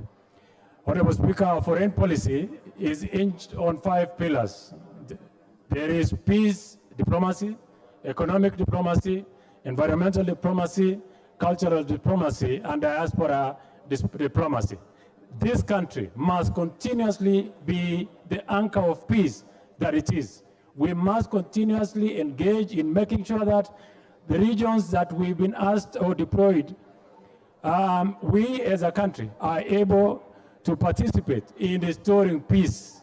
within the region, Honorable Speaker, Kenya has done so well. We've like I did mention in the beginning of the week, shortly our officers from Somali who have restored relative calm will be on a drawdown coming back to the country. We are engaged in peace missions within the region, in the Democratic Republic of Congo, Somali, Burundi, and many other countries. I honestly do not see why we cannot go to Haiti. The problem in Haiti, and we should also be very fair, Kenya, this is the gangs, and they are only in the capital of Haiti, that is Port-au-Prince. The gangs that Haiti is dealing with are about 200 gangs. This country before, and the records are here in this house, in the year 2017, we were told Kenya had 325 gangs, including Mungiki, including Chingororo, and many other gangs that we have. Honorable Soro is not amused about Chingororo, but all of them were quelled by our police officers.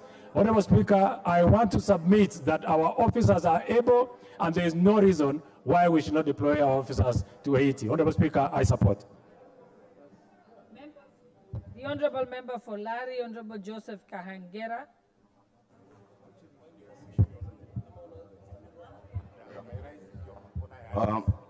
Thank you, Madam Speaker. I rise under Standing Order 95, considering that we have had many members who are supporting and those who are opposed, considering also that we have more important business before the House. Madam Speaker, I wish to ask that the mover be called to reply. It seems it's the mood of the House that I should...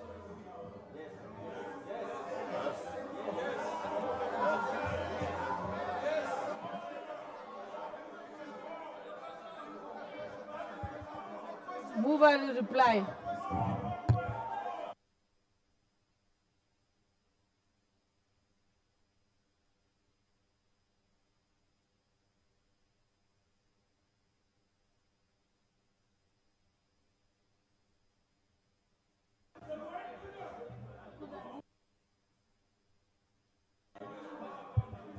It seems it's the mood of the House.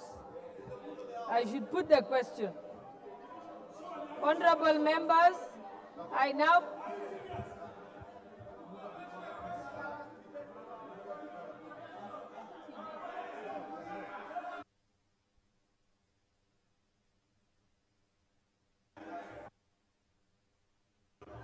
Honorable... Robert Tongoya.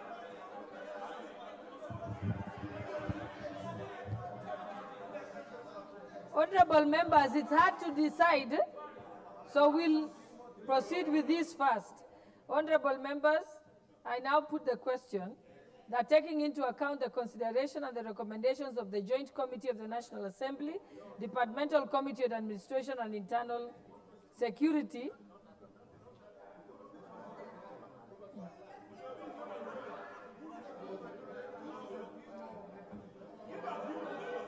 that the Joint Committee of the National Assembly, led by the Honorable Member Tongoya as the chair, be called to reply.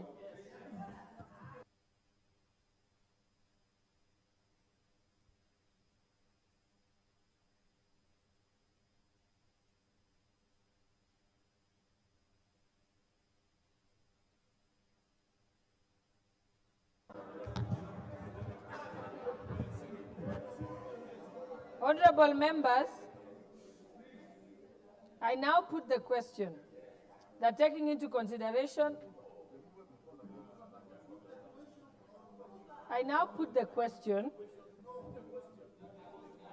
Honorable members, just allow me to proceed with this. We have to say it properly, which means I have to say the title of the Joint Committee, which is chaired by Honorable Tongoya, to be called to reply. I want to put that question. Yeah, so if you just let me do my job.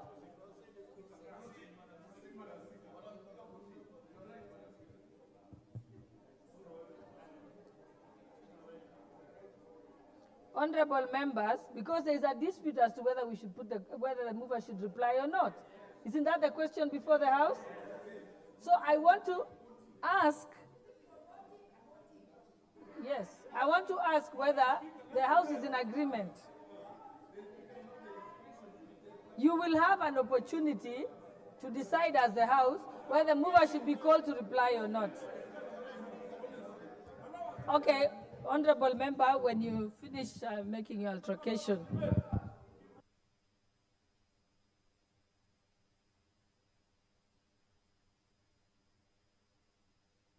What's your point of order, Honorable Otiende? Madam Speaker, I want your guidance. I will wait until you're done consulting.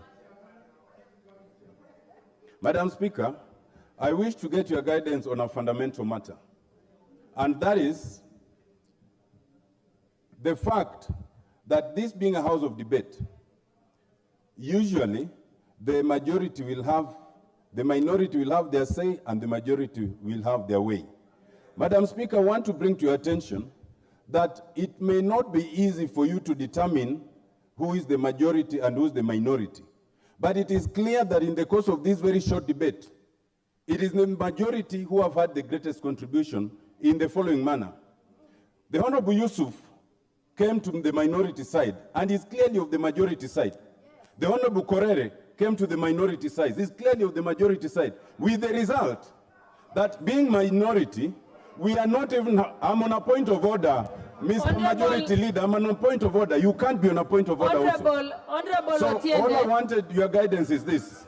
The guidance I want is this. I will give you the guidance. Yes. Where it is clear that the minority is denied both their say and clearly their way, is that in line with the parliamentary standing orders? Honorable Otiende, the mere fact that somebody is from the minority side doesn't mean that they are required to always object or not support the report. The point is that the minority side got the opportunity equal to that of the majority side. If the members of the minority side decided to support the majority side, that is within the prerogative of those individual members. And honorable members, because there seems to be disagreement as to whether the mover should reply or not, I will put the question as to whether the mover should reply or not, and then you will have the chance to have your ayes and nays. Honorable members, I now put the question that the mover be called to reply.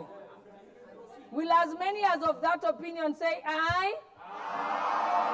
Will as many as of the contrary opinion say nay? The ayes have it.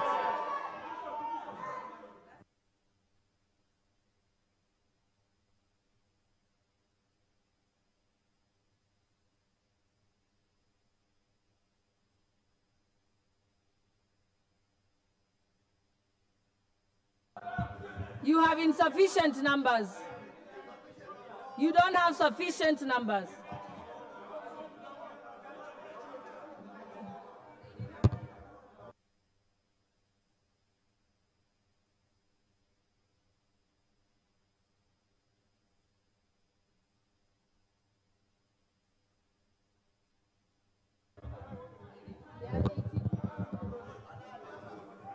Okay, the numbers are not sufficient.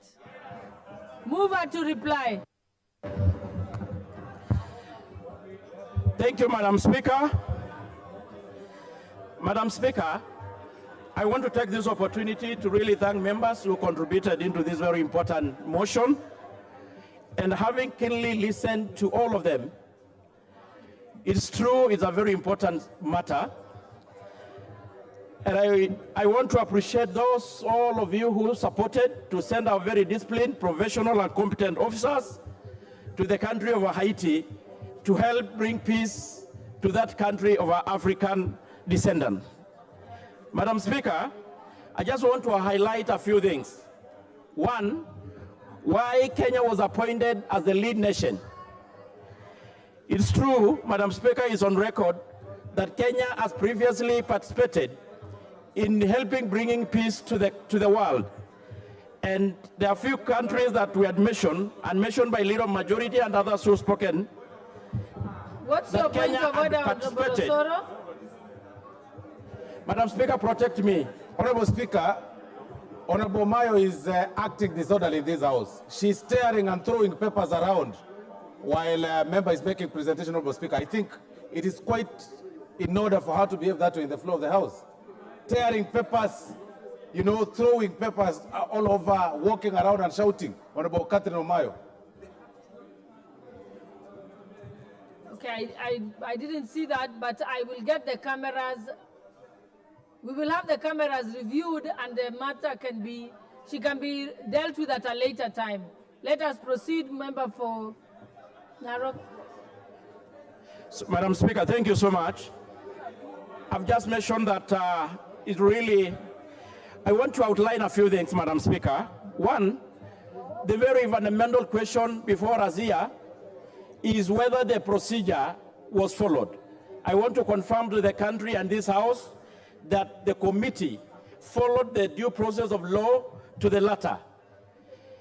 And it has been actually from the report, Madam Speaker, attached to the report, it indicated how we, from the Security Council, from the UN, coming to the CS, Internal Security and Administration, coming, but Leader Kidogo, just a bit. So I want to confirm that we followed the due process to the letter, Madam Speaker. It is evidence, Madam Speaker, out of the 15 members of the committee, we had 14 or 13 approving the report and deployment of our officers, and only one minority report, Madam Speaker. Madam Speaker, it is true that Kenya has participated previously in several peace missions, and they had continuously done it with great distinction and honor. We are a proud country that we are known for many other things, and including also our officers to help bringing peace. Madam Speaker, there is one thing that I want just to bring it to the attention, that the period of deployment is 1 year, and it will be reviewed after nine months. Another thing of importance to mention, Madam Speaker, the cost. I know Kenyans are wondering and asking questions on who bears the cost. It is good to be on record, Madam Speaker, that the entire cost, 100%, will be bared and borne by the UN. Madam Speaker, I want to challenge and call those of us who had reservation to please, let's support our disciplined officers to go to the country of Haiti with our prayers and support, and we continue reclaiming our position as a country in the global stage. We have done it before, and we are going to continuously do it. So, Madam Speaker, with these few remarks, I beg to reply. Thank you so much.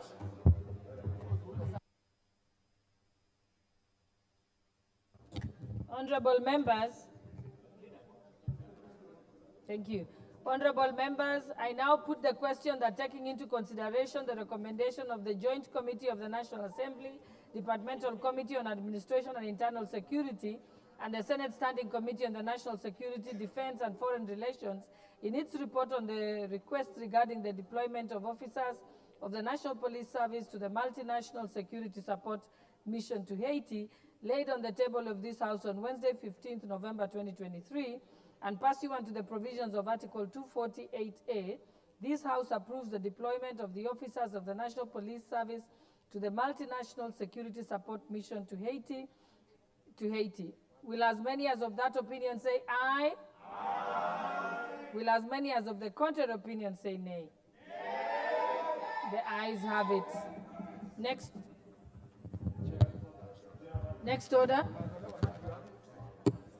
Order number 10, report on the first supplementary estimates for the financial year 2023-2024.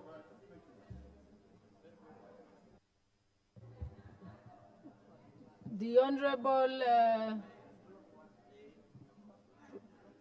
proceed. Chairperson Budget, proceed. Thank you very much, Honorable Speaker, and I thank you very much for giving me this opportunity. Honorable Speaker, I rise to move the report from the Budget and Appropriations Committee, the report on the Supplementary Estimates 1 of the financial year 2023-2024. And Honorable Speaker, previously I've had many minutes to move this kind of bills and reports, and therefore, Honorable Speaker, today I don't wish to take so much time because I can see we have a lot of business that is important, Honorable Speaker, today. But Honorable Speaker, I just first of all want to wish to bring to the attention of the House that the budget that you are currently implementing is a budget of 3.744 trillion shillings. And Honorable Speaker, what we are doing with these supplementary estimates is that we are realigning government priorities in regards to the current circumstance, Honorable Speaker, so that we are able to allocate our resources in areas that are a high impact and that will have the shortest time from the input to output. Honorable Speaker, we are making this supplementary budget or estimates in a situation where our country, Honorable Speaker, is facing a myriad of issues. And therefore, what we try to do as the Budget and Appropriations Committee is to align the limited resources that we have as our country to be able to address the issues that are current and that which gives a great foundation for the future of Kenya that we are creating. And to go to specifics, Honorable Speaker, Honorable Chairperson, I hope you will move the motion as written after you finish. Yes, I'll move after I finish. Or I can do that even now. I moved.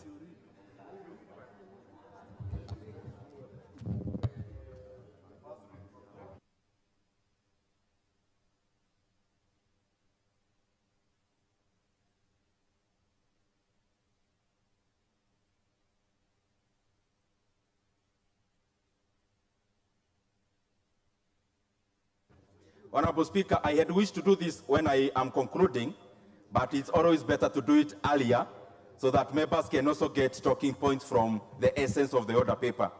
Honorable Speaker, I wish that is the report on the first supplementary estimates for financial year 2023-2024. Honorable Speaker, I wish that this House adopts the report of the Budget and Appropriations Committee on the first supplementary estimates for the financial year 2023-2024, laid on the table of the House on Wednesday, 15th November 2023, and pursuant to the provisions of Article 223 of the Constitution and Standing Order 243, 1, that approves the increment of the total recurrent expenditure for financial year 2023-2024 by Kenya shillings 90 billion, 717 million, 303 million, 737 shillings in respect of the votes as contained in the first schedule. 2, approves a decrease of the total capital expenditure for financial year 2023-2024 by Kenya shillings 24 billion, 515 million, 810,722 shillings in respect of the votes as contained in the first schedule. 3, approves an overall increase in the total budget for financial year 2023-2024 by Kenya shillings 66 billion, 201 million, 573,015 shillings in respect of the votes as contained in the first schedule. And 4, approves Kenya shillings 1 billion, 736 million, 121,765 spent under Article 223 of the Constitution in respect of the votes outlined in the third schedule. 5, resolves as the first schedule forms the basis for the introduction of the Supplementary Appropriations Number 3 Bill of 2023, and 6, further makes the policy resolutions contained in the fourth schedule to the order paper. Honorable Speaker, I'll just add a few remarks before I move. I was saying that we are in a circumstance where we are trying to align the limited resources that we have as our country to be able to address the current situation of issues, Honorable Speaker, as we also lay a basis of the growth of our economy. And Honorable Speaker, I want to laud this House because of the policies that we have been making, both on the finance sphere, but also in regards to budget, because all these are laws that we make in this House. And Honorable Speaker, I don't know whether the consultations can be a bit lower. Honorable members, let us give the chair budget kindly opportunity to be heard. So let's consult in lower tones. Thank you. Thank you very much, Madam Speaker. Honorable Speaker, I'm saying that I want to laud this House because of the policies that we have been making, both on the finance front and also on the budget, because these are laws that we make. And even budget making process, Honorable Speaker, is part of lawmaking in one respect. Honorable Speaker, I want to say that our country has had several issues that we are dealing with in regards to the economic growth, on the front of the macros, but also what I would call the economy of the pocket. And Honorable Speaker, the economy of the pocket, where the rubber meets the road, I want to say that there is room for improvement in terms of making sure that the standard of life of Kenyans is improving, also as we lower the cost of living. And Honorable Speaker, this is always a moving target, and we are doing everything possible so that we have this contained and aligned. But Honorable Speaker, it is important also that we celebrate some of the issues that are happening in our country. Even with the hardships that we have in our economy, Honorable Speaker, it is important that I mention to this House that through the policies that we make, we have been able to contain inflation as one of the parameters of macroeconomics, Honorable Speaker. And I want to say that a year ago where we were in terms of inflation, in regards to now or comparative to now, we are in a much better situation. And Honorable Speaker, I say so because our inflation was almost going into double digits.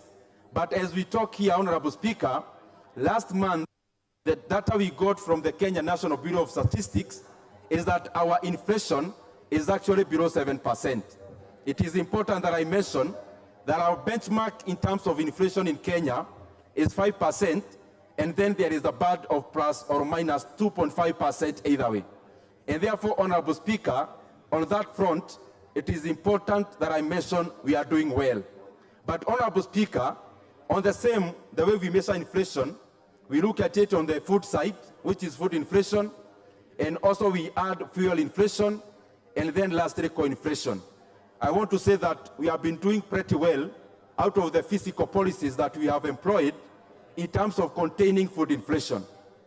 But also, Honorable Speaker, we have a challenge on fuel inflation, and I am sure the policies that we are putting in place will also address that sphere. And therefore, Honorable Speaker, our inflation would actually be much lower were it not for the gains that have been subdued by the fuel inflation side, Honorable Speaker, and especially on issues that are largely beyond the control of our country, Kenya.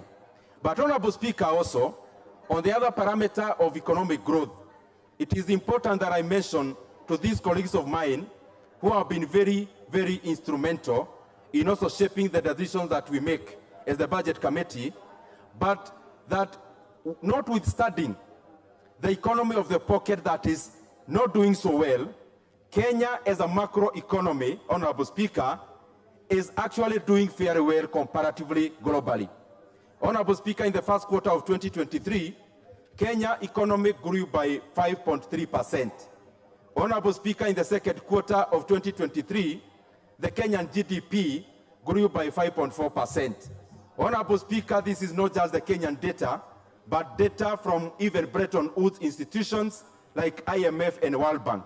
And in that respect, Honorable Speaker, Kenya in the first quarters of 2023 was actually the 29th fastest growing economy in the world.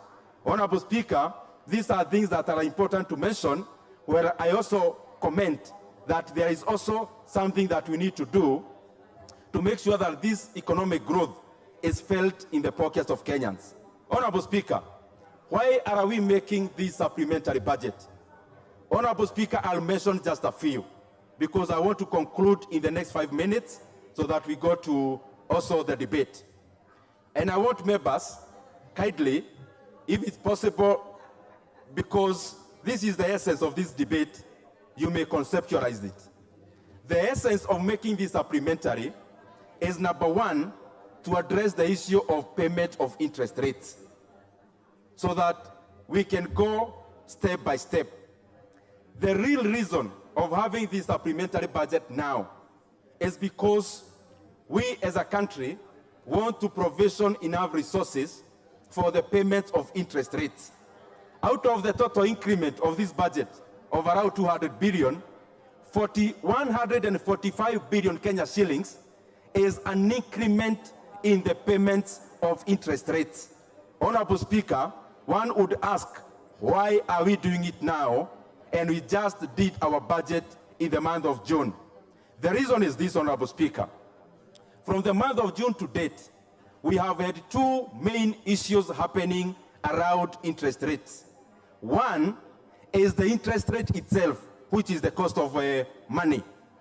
Honorable Speaker, we have had to raise our interest rates as home so that, Honorable Speaker, we can make Kenya attractive for capital inflows. Honorable Speaker, this is a contractionary measure, Honorable Speaker, that we are doing as an economy. Honorable Speaker, interest rates, therefore, domestically and globally have been rising. And therefore, the cost of our debt has been rising. And therefore, we needed to provision monies for the payment of this interest rate. On the second front is Forex. Honorable Speaker, our debt 1 year ago was 50-50, 50% domestic and 50% foreign. In a debt situation of 10 trillion, it therefore means our foreign debt was around 5 trillion Kenya shillings. And actually, to quote precisely, Honorable Speaker, it was actually 4.3 trillion Kenya shillings in terms of our domestic debt. Now, out of this foreign debt, majority of it, Honorable Speaker, is dollar denominated. But the Kenya shilling has lost around 20% from January to date. And actually also from June to now, we have been subdued. And therefore, Honorable Speaker, we are provisioning monies so that we are able to pay our obligations timely, Honorable Speaker. And the reason for this, Honorable Speaker, is that the government funds itself using cash, which is the Kenya shilling. But in terms of the payments of international or foreign obligations, we use domestic currencies.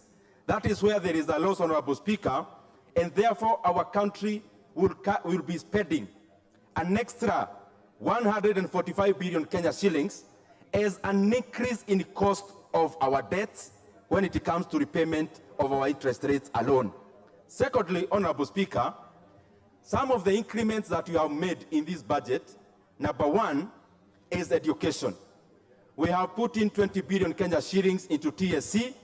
Honorable Speaker, out of the policies we have passed in this House, policies around NITA, policies around the new NSHF, Honorable Speaker, the previous NHIF, the issues around NSSF, we needed to provision TSC with money, being the largest employer in Kenya, for the portion as the employer to be able to cater for those statutories.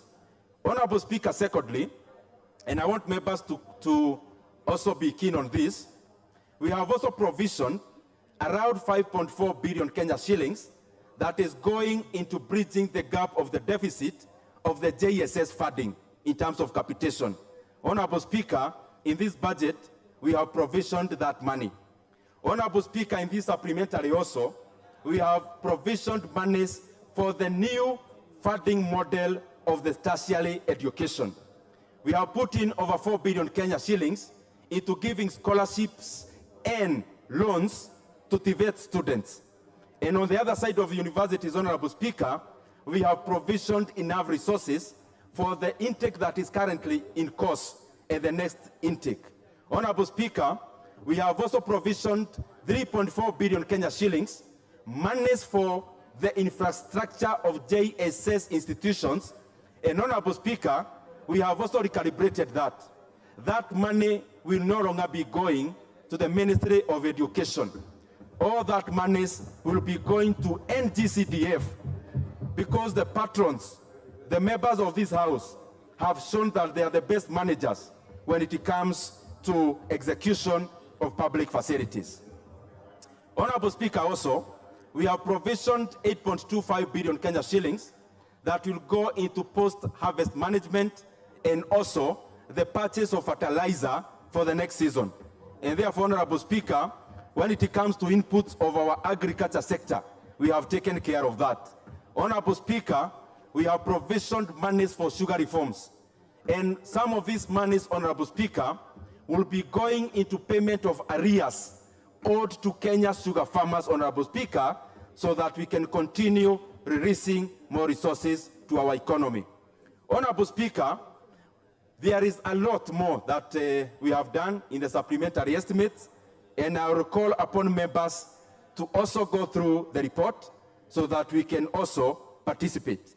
We have given monies to NCPB for the purchase of maize so that the sweat of our farmers will not go down to drains, Honorable Speaker, and we have also provisioned money for coffee cherry fund, Honorable Speaker, so that our coffee farmers can have, Honorable Speaker, a facility to take forward the agriculture sector, and especially when it comes to cash crops. Honorable Speaker, on the policy front, we have seen a lot of improvement by the National Treasury insofar as invoking Article 223 is concerned. This time we are only approving less than 2 billion Kenya shillings, monies spent at Article 223. And the bulk of this money, Honorable Speaker, is going into post-harvest management. Honorable Speaker, also lastly, is that out of the reports that we usually make in this House, Honorable Speaker, the National Treasury or the Executive has now come up with a pending bills commission, Honorable Speaker, which will go a long way into addressing those pending bills that have really hampered the growth of our SMEs, Honorable Speaker, majority of whom are owed these monies. Honorable Speaker, with those many remarks, I want to really thank all the members of this House. You have always been a source of knowledge to us as the Budget Committee. I also want to thank all the departmental chairs who have appeared before us for the last few days. And something we also do as the Budget and Appropriations Committee, Honorable Speaker, is that we also ride on the knowledge and the wisdom of the departmental chairs. Honorable Speaker, if you check our reports, you'll clearly see that the Budget and Appropriations Committee respect all the decisions by the departmental chairs. There is usually hardly variations. We rarely never do any variations from the departmental chairs' reports because we believe we should also be capitalizing on the wisdom and the knowledge of the members of the departmental committees in this House. With those many remarks, Honorable Speaker, I beg to move and request the very able Vice Chair of the Budget and Appropriations Committee, the Honorable Mary Emase, to second.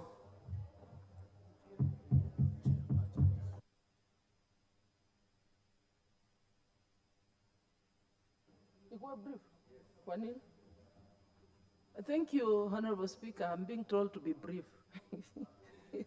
I think members are eager to contribute to this motion. Madam Speaker, as I second, I just want to join my chair from the onset to just appreciate the contribution of the members, all departmental committees, to the budget process. The report you have before you is a combination of a lot of work, effort, commitment, time that members have put through without forgetting our parliamentary budget office that have had to assist us, direct advice in unpacking the supplementary budget and the whole process up to report preparation and recommendations. Having said that, Madam Speaker, I just want to emphasize on one aspect. You know, for us to appreciate the budget, we must understand the macroeconomic fundamentals underpinning it.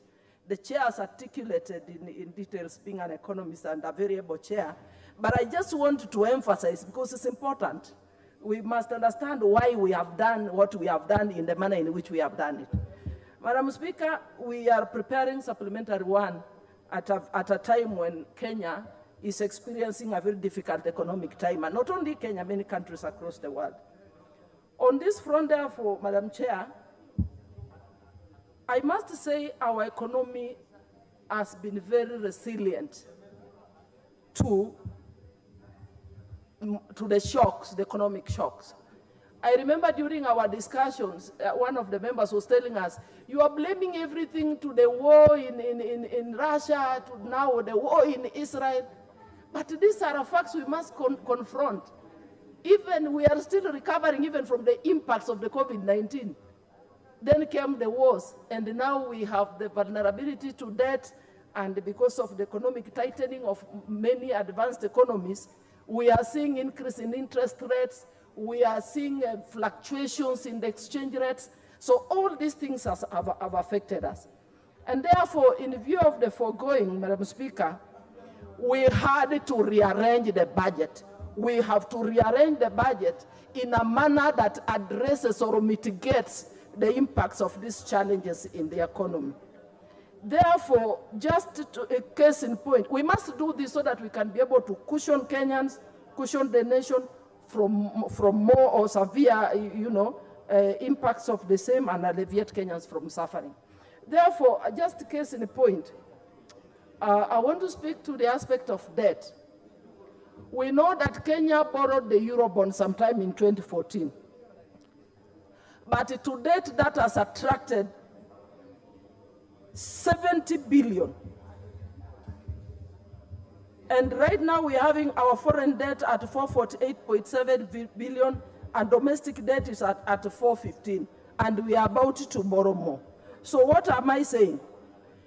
At this point, when we're preparing this budget, we have to prepare it in a manner that we are addressing consolidation measures so that we are able to reduce the deficit and also reduce accumulation of debt. And how do we do that? We must rearrange our budget. We have our needs and wants.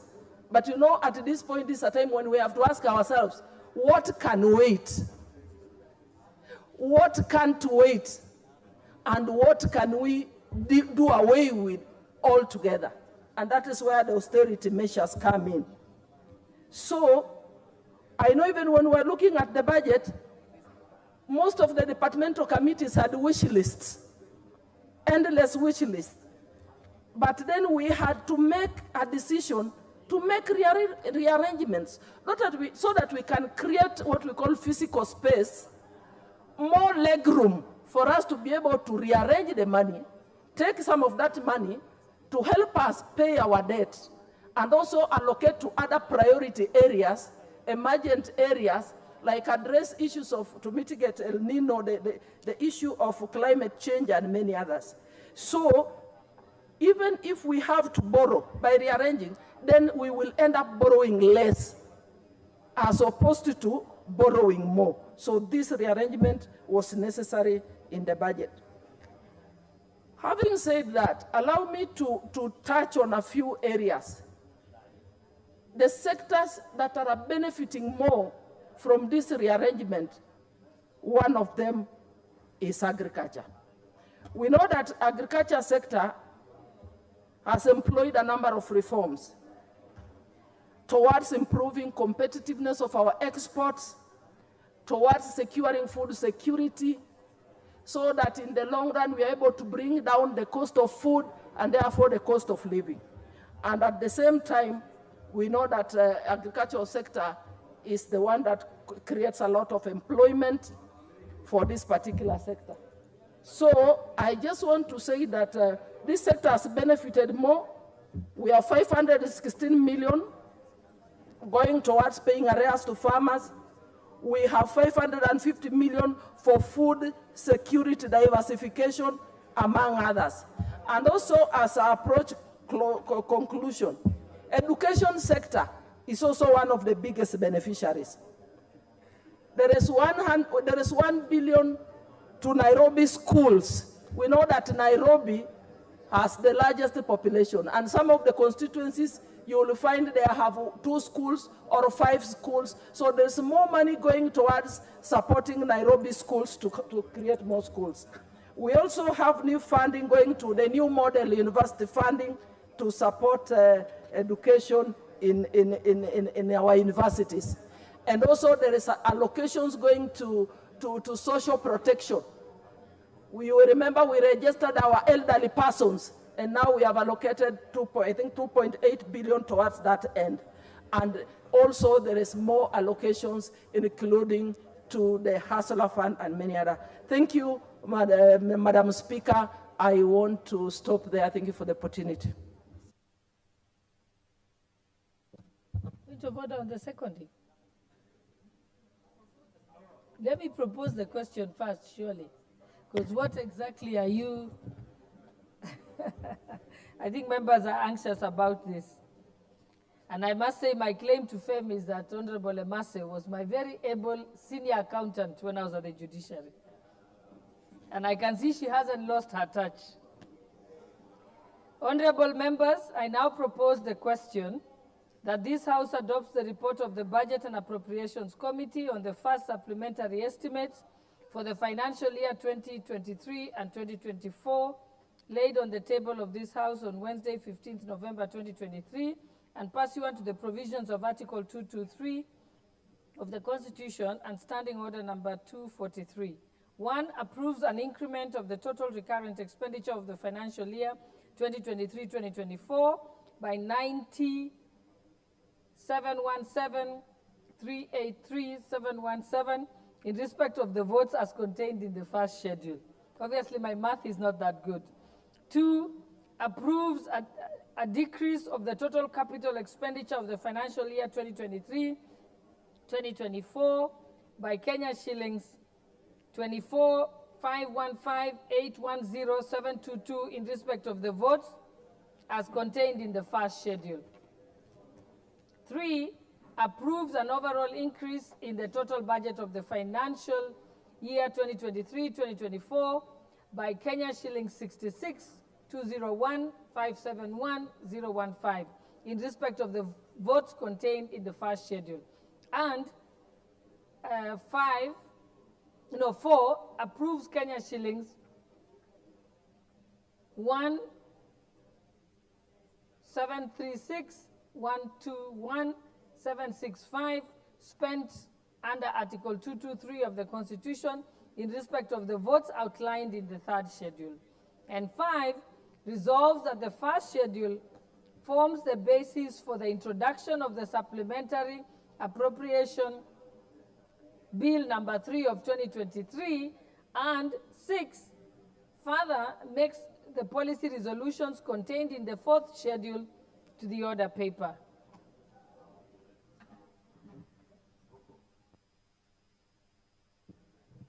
You may now have your point of order before the debate? Yes. Or do you want the debate to start, then maybe your point of order can mature? I'm starting on starting order number 97, Madam Speaker, on the limitation of the debate. That in the view that members have so much interest to contribute on this debate, we reduce from 10 minutes to 5 minutes, so that many members can be able to get opportunity to contribute. And I'll be the first to be given opportunity to contribute, Madam Speaker. Thank you.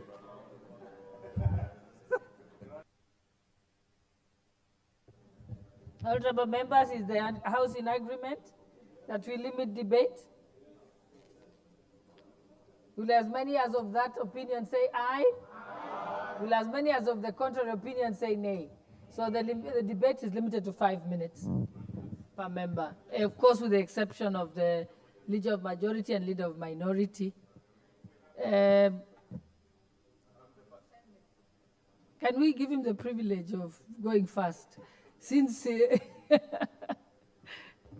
Thank you, Honorable Speaker. Let me thank Honorable Rocco, although he's stretching his luck, that he also abrogate himself the responsibility of the Speaker to allocate who starts.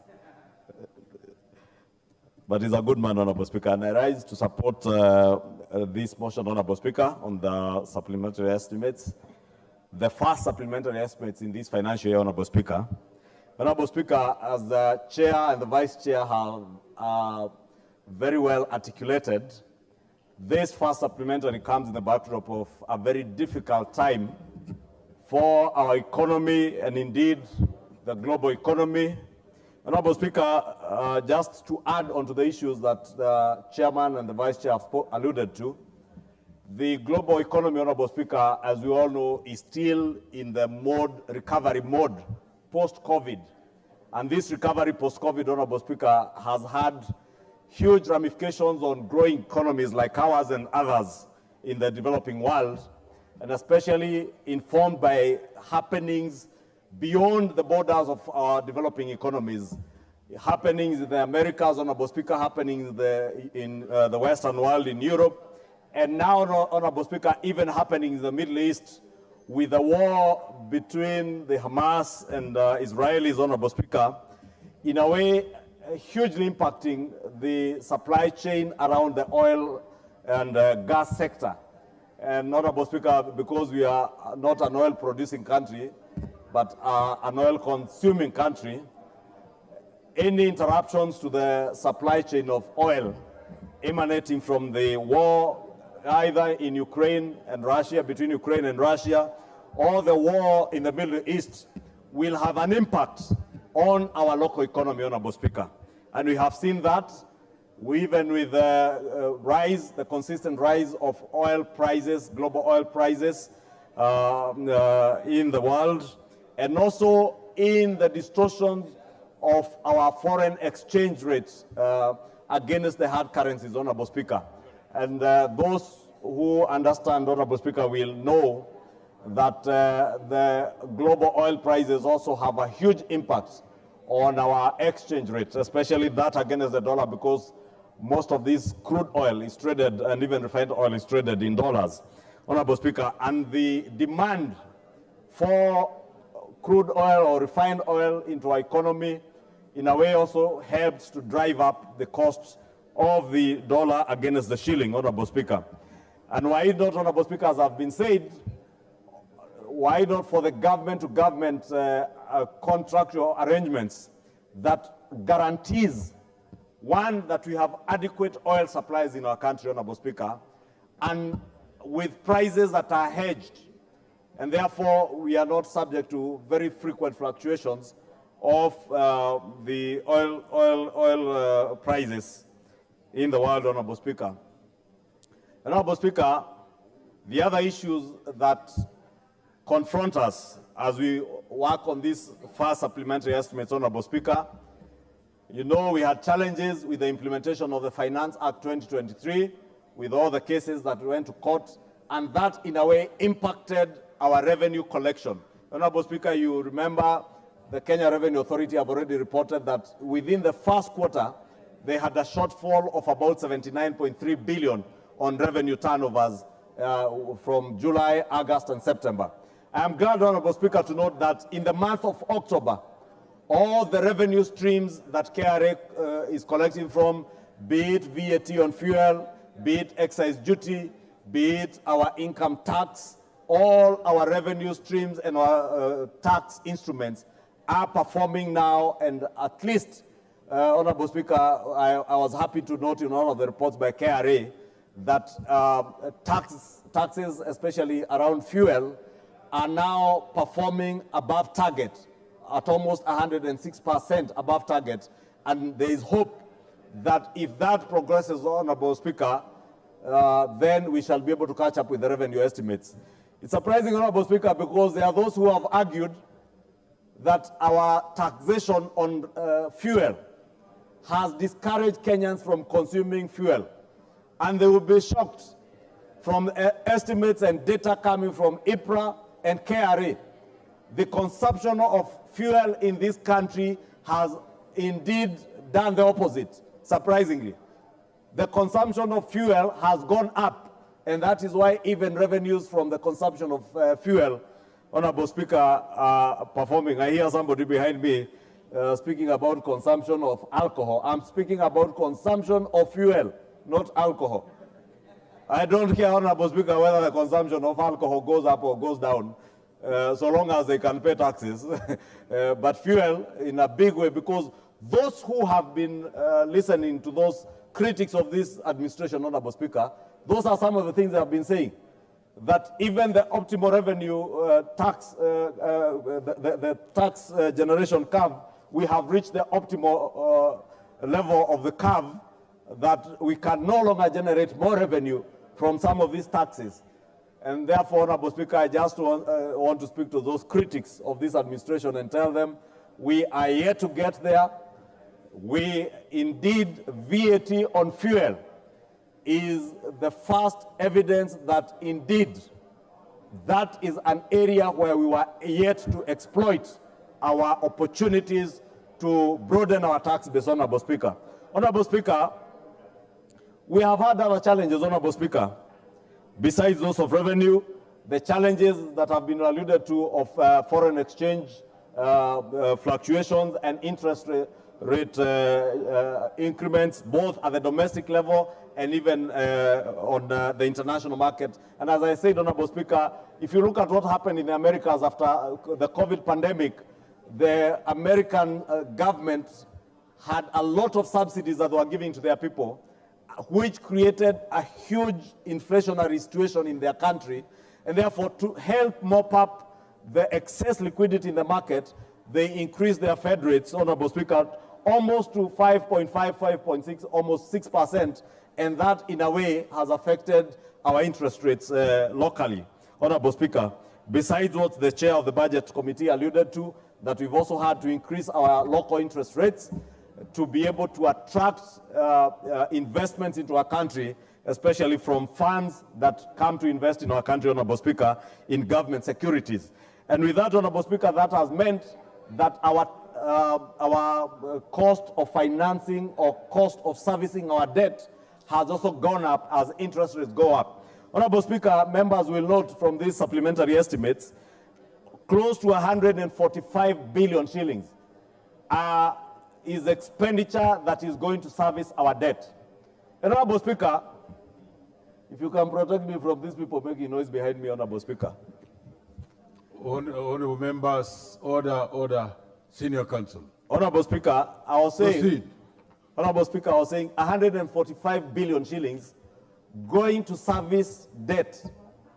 And again, Honorable Speaker, those who are pontificating about how good they are in fighting for Kenyans on the cost of living are never honest enough to tell Kenyans that the huge burden of public debt that we are now having to pay an extra 145 billion shillings for was occasioned by bad macroeconomic policies under a regime that they served in and that they supported, Honorable Speaker.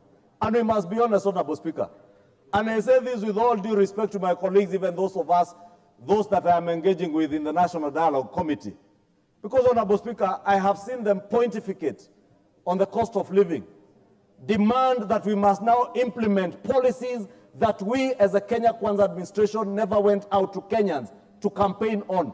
Because we campaigned on the backdrop, Honorable Speaker, of workable macroeconomic policies that will ensure that this country is on a trajectory of economic recovery, anchored on sustainable macroeconomic policies, not short-term, populist, politically expedient policies of subsidizing consumption, Honorable Speaker.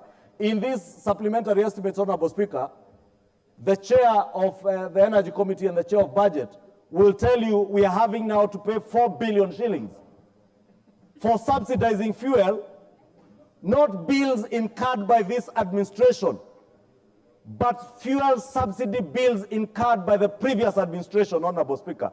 And when we told them that the policies of subsidizing consumption that they were pursuing were not helping this country, Honorable Speaker, they would not listen to us. I say this, Honorable Speaker, because I sit at a place where I have seen people now begin to use the question of the cost of living to play populist politics.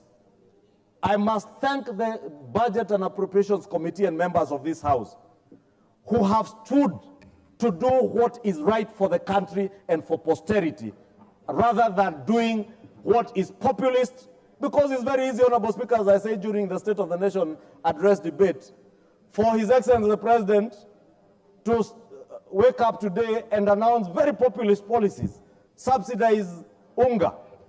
Whereas unga now, Honorable Speaker, I was in from a friend of mine called Ouma in Umoja, sending me screenshots of a supermarket in Umoja, where they are now buying Pembe at 157, some of the most expensive brands of unga.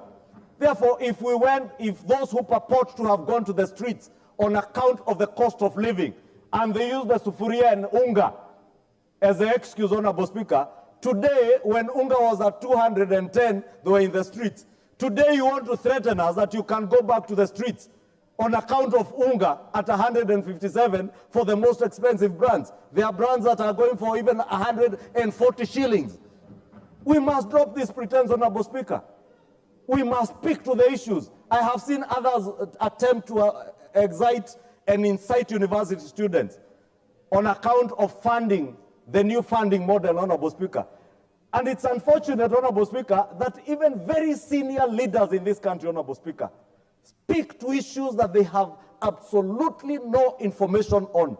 They have not sought to understand what is this housing agenda, Honorable Speaker. They have not sought to understand what is this new funding model of our universities, Honorable Speaker. Today, we have 15 billion shillings here, 14 actually, Honorable Speaker, 10.3 billion shillings going to the university's funding model to help to the Higher Education Loans Board. Yet you see political leaders attempting to incite our university students over help. Shame on them, Honorable Speaker. The Budget Appropriations Committee and the National Treasury have 10.3 billion shillings to go to the Higher Education Loans Board. Shame on to them, Honorable Speaker. 3.6 billion is going to university scholarships under the new funding model. Our school capitation, Honorable Speaker, the junior secondary school, another 6.5 billion. The Kenya National Examinations Council, to ensure that our children who have sat for their exams are marked and results delivered in time, another 2.8 billion. Our TVET institutions for funding, for the new funding model, 4.6. Honorable Speaker, on account of the Kenya University and Colleges Placement Services and the funding of the new universities and colleges funding model, Honorable Speaker, you can see 14 plus 4.6 billion is close to 20 billion shillings going to fund our university and college students. That is what a responsible and responsive government does to its people, to ensure that our parents who have students in TVET, parents who have students in junior secondary, parents who have children in our universities, do not have to incur the burden of having to pay very high fees, Honorable Speaker, for their children in universities by us appropriating adequate resources to the Higher Education Loans Board to ensure that they fund and give scholarships to children from the most vulnerable of our backgrounds, Honorable Speaker. I know many of these leaders, Honorable Speaker, even very senior leaders, have had their own children attend public universities and benefit from the old funding model that never cared to know whether you are a son of a member of parliament, whether you are a son of a governor, whether you are a son of a president, whether you are a son of a former prime minister, or a son of a former vice president, or a son of a sitting deputy president, and they would fund you at the same level as a son of a hustler. The new funding model, Honorable Speaker, is paying focus to the downtrodden, the most vulnerable of our children, so that members of parliament, sons and daughters of former prime ministers and former vice presidents, those are people who can afford to pay for university fees for their children. They pay for their children, but the sons and daughters of hustlers get 100% scholarship. They get funding from HELB, Honorable Speaker. This is what this supplementary budget is doing, Honorable Speaker. Honorable Speaker, we're in an era where now we are talking about COVID and El Nino rains. And this El Nino rains, Honorable Speaker, came with some unmitigated things or emergencies that were never focused, Honorable Speaker, at the time we were doing the budget at the beginning of the year. and we were never able to provide adequate resources to deal with post-harvest losses.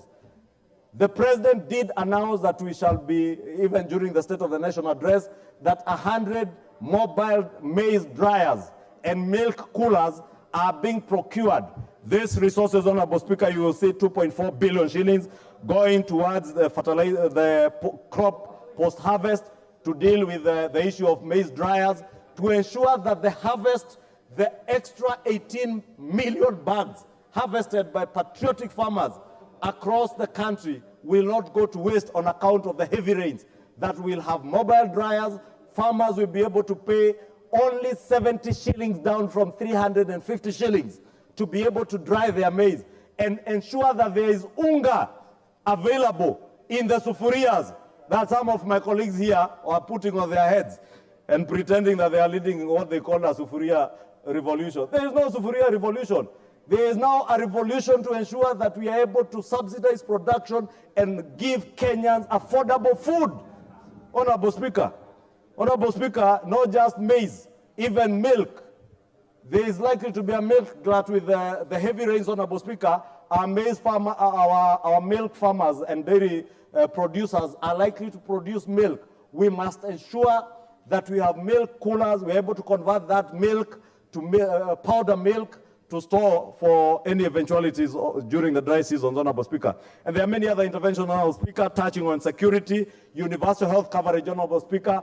Although I have reservation, Honorable Speaker, I have seen reallocations where we are reallocating 200 million shillings, Honorable Speaker, to go to some primate research institute.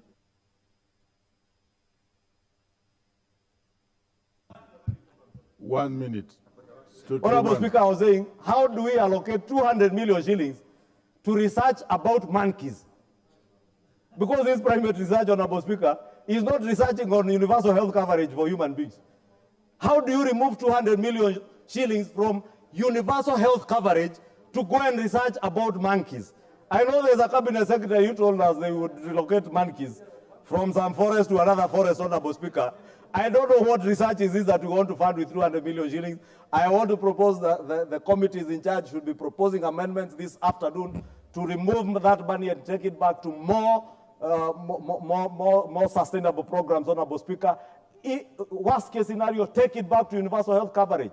How do we start taking care of monkeys at the expense of human beings, Honorable Speaker? Surely. Honorable Speaker, with that, I beg to support, and I want to call to shame those who want to use the cost of living as an excuse to incite Kenyans. We have sustainable macroeconomic policies that will deal decisively with the question of the cost of living to Kenyans. Let us not play politics with it. Let us not use the global economic challenges that we have around the world to try and incite the Kenyan people. They have a government that is responsive, a government that thinks about them, cares about them, and is dealing with their issues in a more sustainable manner other than the politically expedient avenues that we saw in the past, Honorable Speaker. With that, I beg to support. Very well, Leader. And you have really spoken on the research on monkeys. And I know very well that even teachers outside there just says who needs to be absorbed. Maybe that's where we should take it. At the risk of contributing, let me allow the Chair of Budget to make an amendment, honorable members. This will actually assist us and you to discuss the entire report as one piece. Chair of Budget, please. Honorable Speaker, thank you very much for giving me the opportunity so that members can debate with this in mind also. In consultations with the Chairman of the Security and National Administration, my brother Honorable Tongoyo, there are some few amendments, very marginal. Notice is given that the Chairperson of the Budget and Appropriations Committee, let me just go direct to the point, Honorable Speaker, that the motion on the report of the Budget and Appropriations Committee on the first supplementary estimates for this financial year be amended by inserting the following paragraphs immediately after the words order paper appearing in subparagraph 6. A, subject to, that is Roman 1, deletion of the figure Kenya shillings 1,409,700,000 in column 10 of the first schedule of the report that is gross capital estimates, in vote 1017 under the program 0704000, that is State House Affairs, appearing on page 1 of 9 of the schedule, and substituting therefore the figure 1,309,700,000. 2. Deletion of the figure Kenya shillings 1,357,000,000 in column 10 of the first schedule, that is gross capital estimates, in vote 1024 under program 0626000, population management services, appearing on page 1 of 9 of the schedule, and substituting thereof, therefore the figure Kenya shillings 1,257,000,000. 3. Deletion of the figure Kenya shillings 7,213,220,000 in column 10 of the first schedule, that is gross capital estimates, in vote 1026 under program 0629,000, general administration and support services, appearing in page 1 of 9 of the schedule, and substituting therefore Kenya shillings figure Kenya shillings 7,714,220,000. 4. Insertion of the figure Kenya shillings 100 million in column 6 of the second schedule, that is development reduction, in vote 1017 at a program 0704,000, State House Affairs, appearing on page 1 of 26 of the schedule. 5. Deletion of the figure 100 million in column 6 of the second schedule, that is development reduction, in vote 1024 at a program 0626,000, population management services, appearing on page 2 of 26 of the schedule, and substituting therefore Kenya shillings 200 million. Deletion of the figure Kenya shillings 200 million in column 6 of the second schedule, development reduction, in vote 1026 at a program 0629,000, general administration and support services, appearing on page 2 of 26 of the schedule. B. Affecting the consequential amendments in the report, and signed by the chairperson, Budget and Appropriations Committee. Honorable Chair, Speaker, what the Honorable Togoyo was trying to achieve is to capitalize more money into police modernization program, a program that had a deficit of 200 million, which he has been able to fund by internal realignments. Thank you very much, Honorable Speaker. And I call upon the Honorable Chairperson, Honorable Tongoyo, the security man, and National Administration to second. Chair, Security. Thank you so much, Chair, Speaker. And please inform the House what it's all about, because we want to absorb it with the mainstream. I want to report. actually clarify in simple terms what the whole amendment is and what he intends to achieve. But first, I want to thank the Chair, Budget and Appropriation Committee, and of course the entire Budget Committee for seeing it fit to bring this amendment. Speaker, it's true the Chair had mentioned that we know the situation we are in as a country, especially on matter security. His Excellency the President had always been talking about bringing modernization and revolutionize our security apparatus. And we had got a facility, and in this budget, it was actually about 6.5 billion to modernize our security agencies, actually the National Police Service, to buy the AMRAPs, APCs, the gunshot helicopters, the unmanned vehicle that is actually the drones. And what we intend to achieve is to protect that fund so that it can able to help our security personnel to enhance their operation so that we can able to tackle the insecurity that we are facing as a country, Mr. Speaker. So there were a little bit, some small cuts, and that is what we wanted to cure so that the very crucial services of security don't get affected, Mr. Speaker. So with this, I second the amendment. Thank you.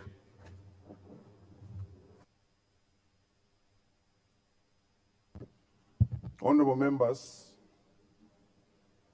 I now propose the question that the motion be debated as amended by the Chair of Budget. Will as many as of that opinion say aye? Aye. Will as many of our contrary opinion say nay? The ayes have it. And I also want to order that the amendments as prescribed on this sheet, which I'm holding and which is in circulation, be provided to all the honorable members so that as they debate this motion, they are able to actually refer to it, especially as we proceed to the Committee of Supplies. Thank you. Next to speak on this, and first here is Honorable James Nyika.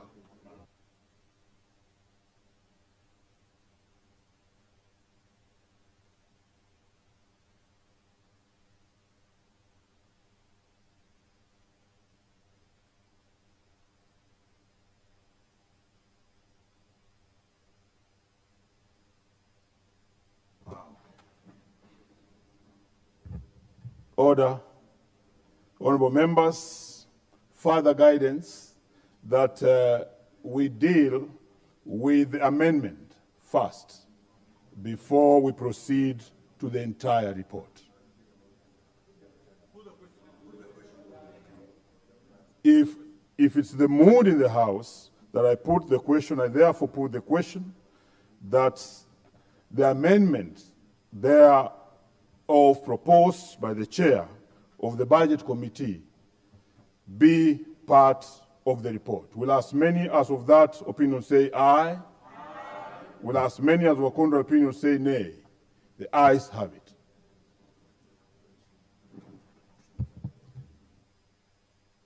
To the motion as amended, first to speak on the amended motion. Have that sorted out, we're okay.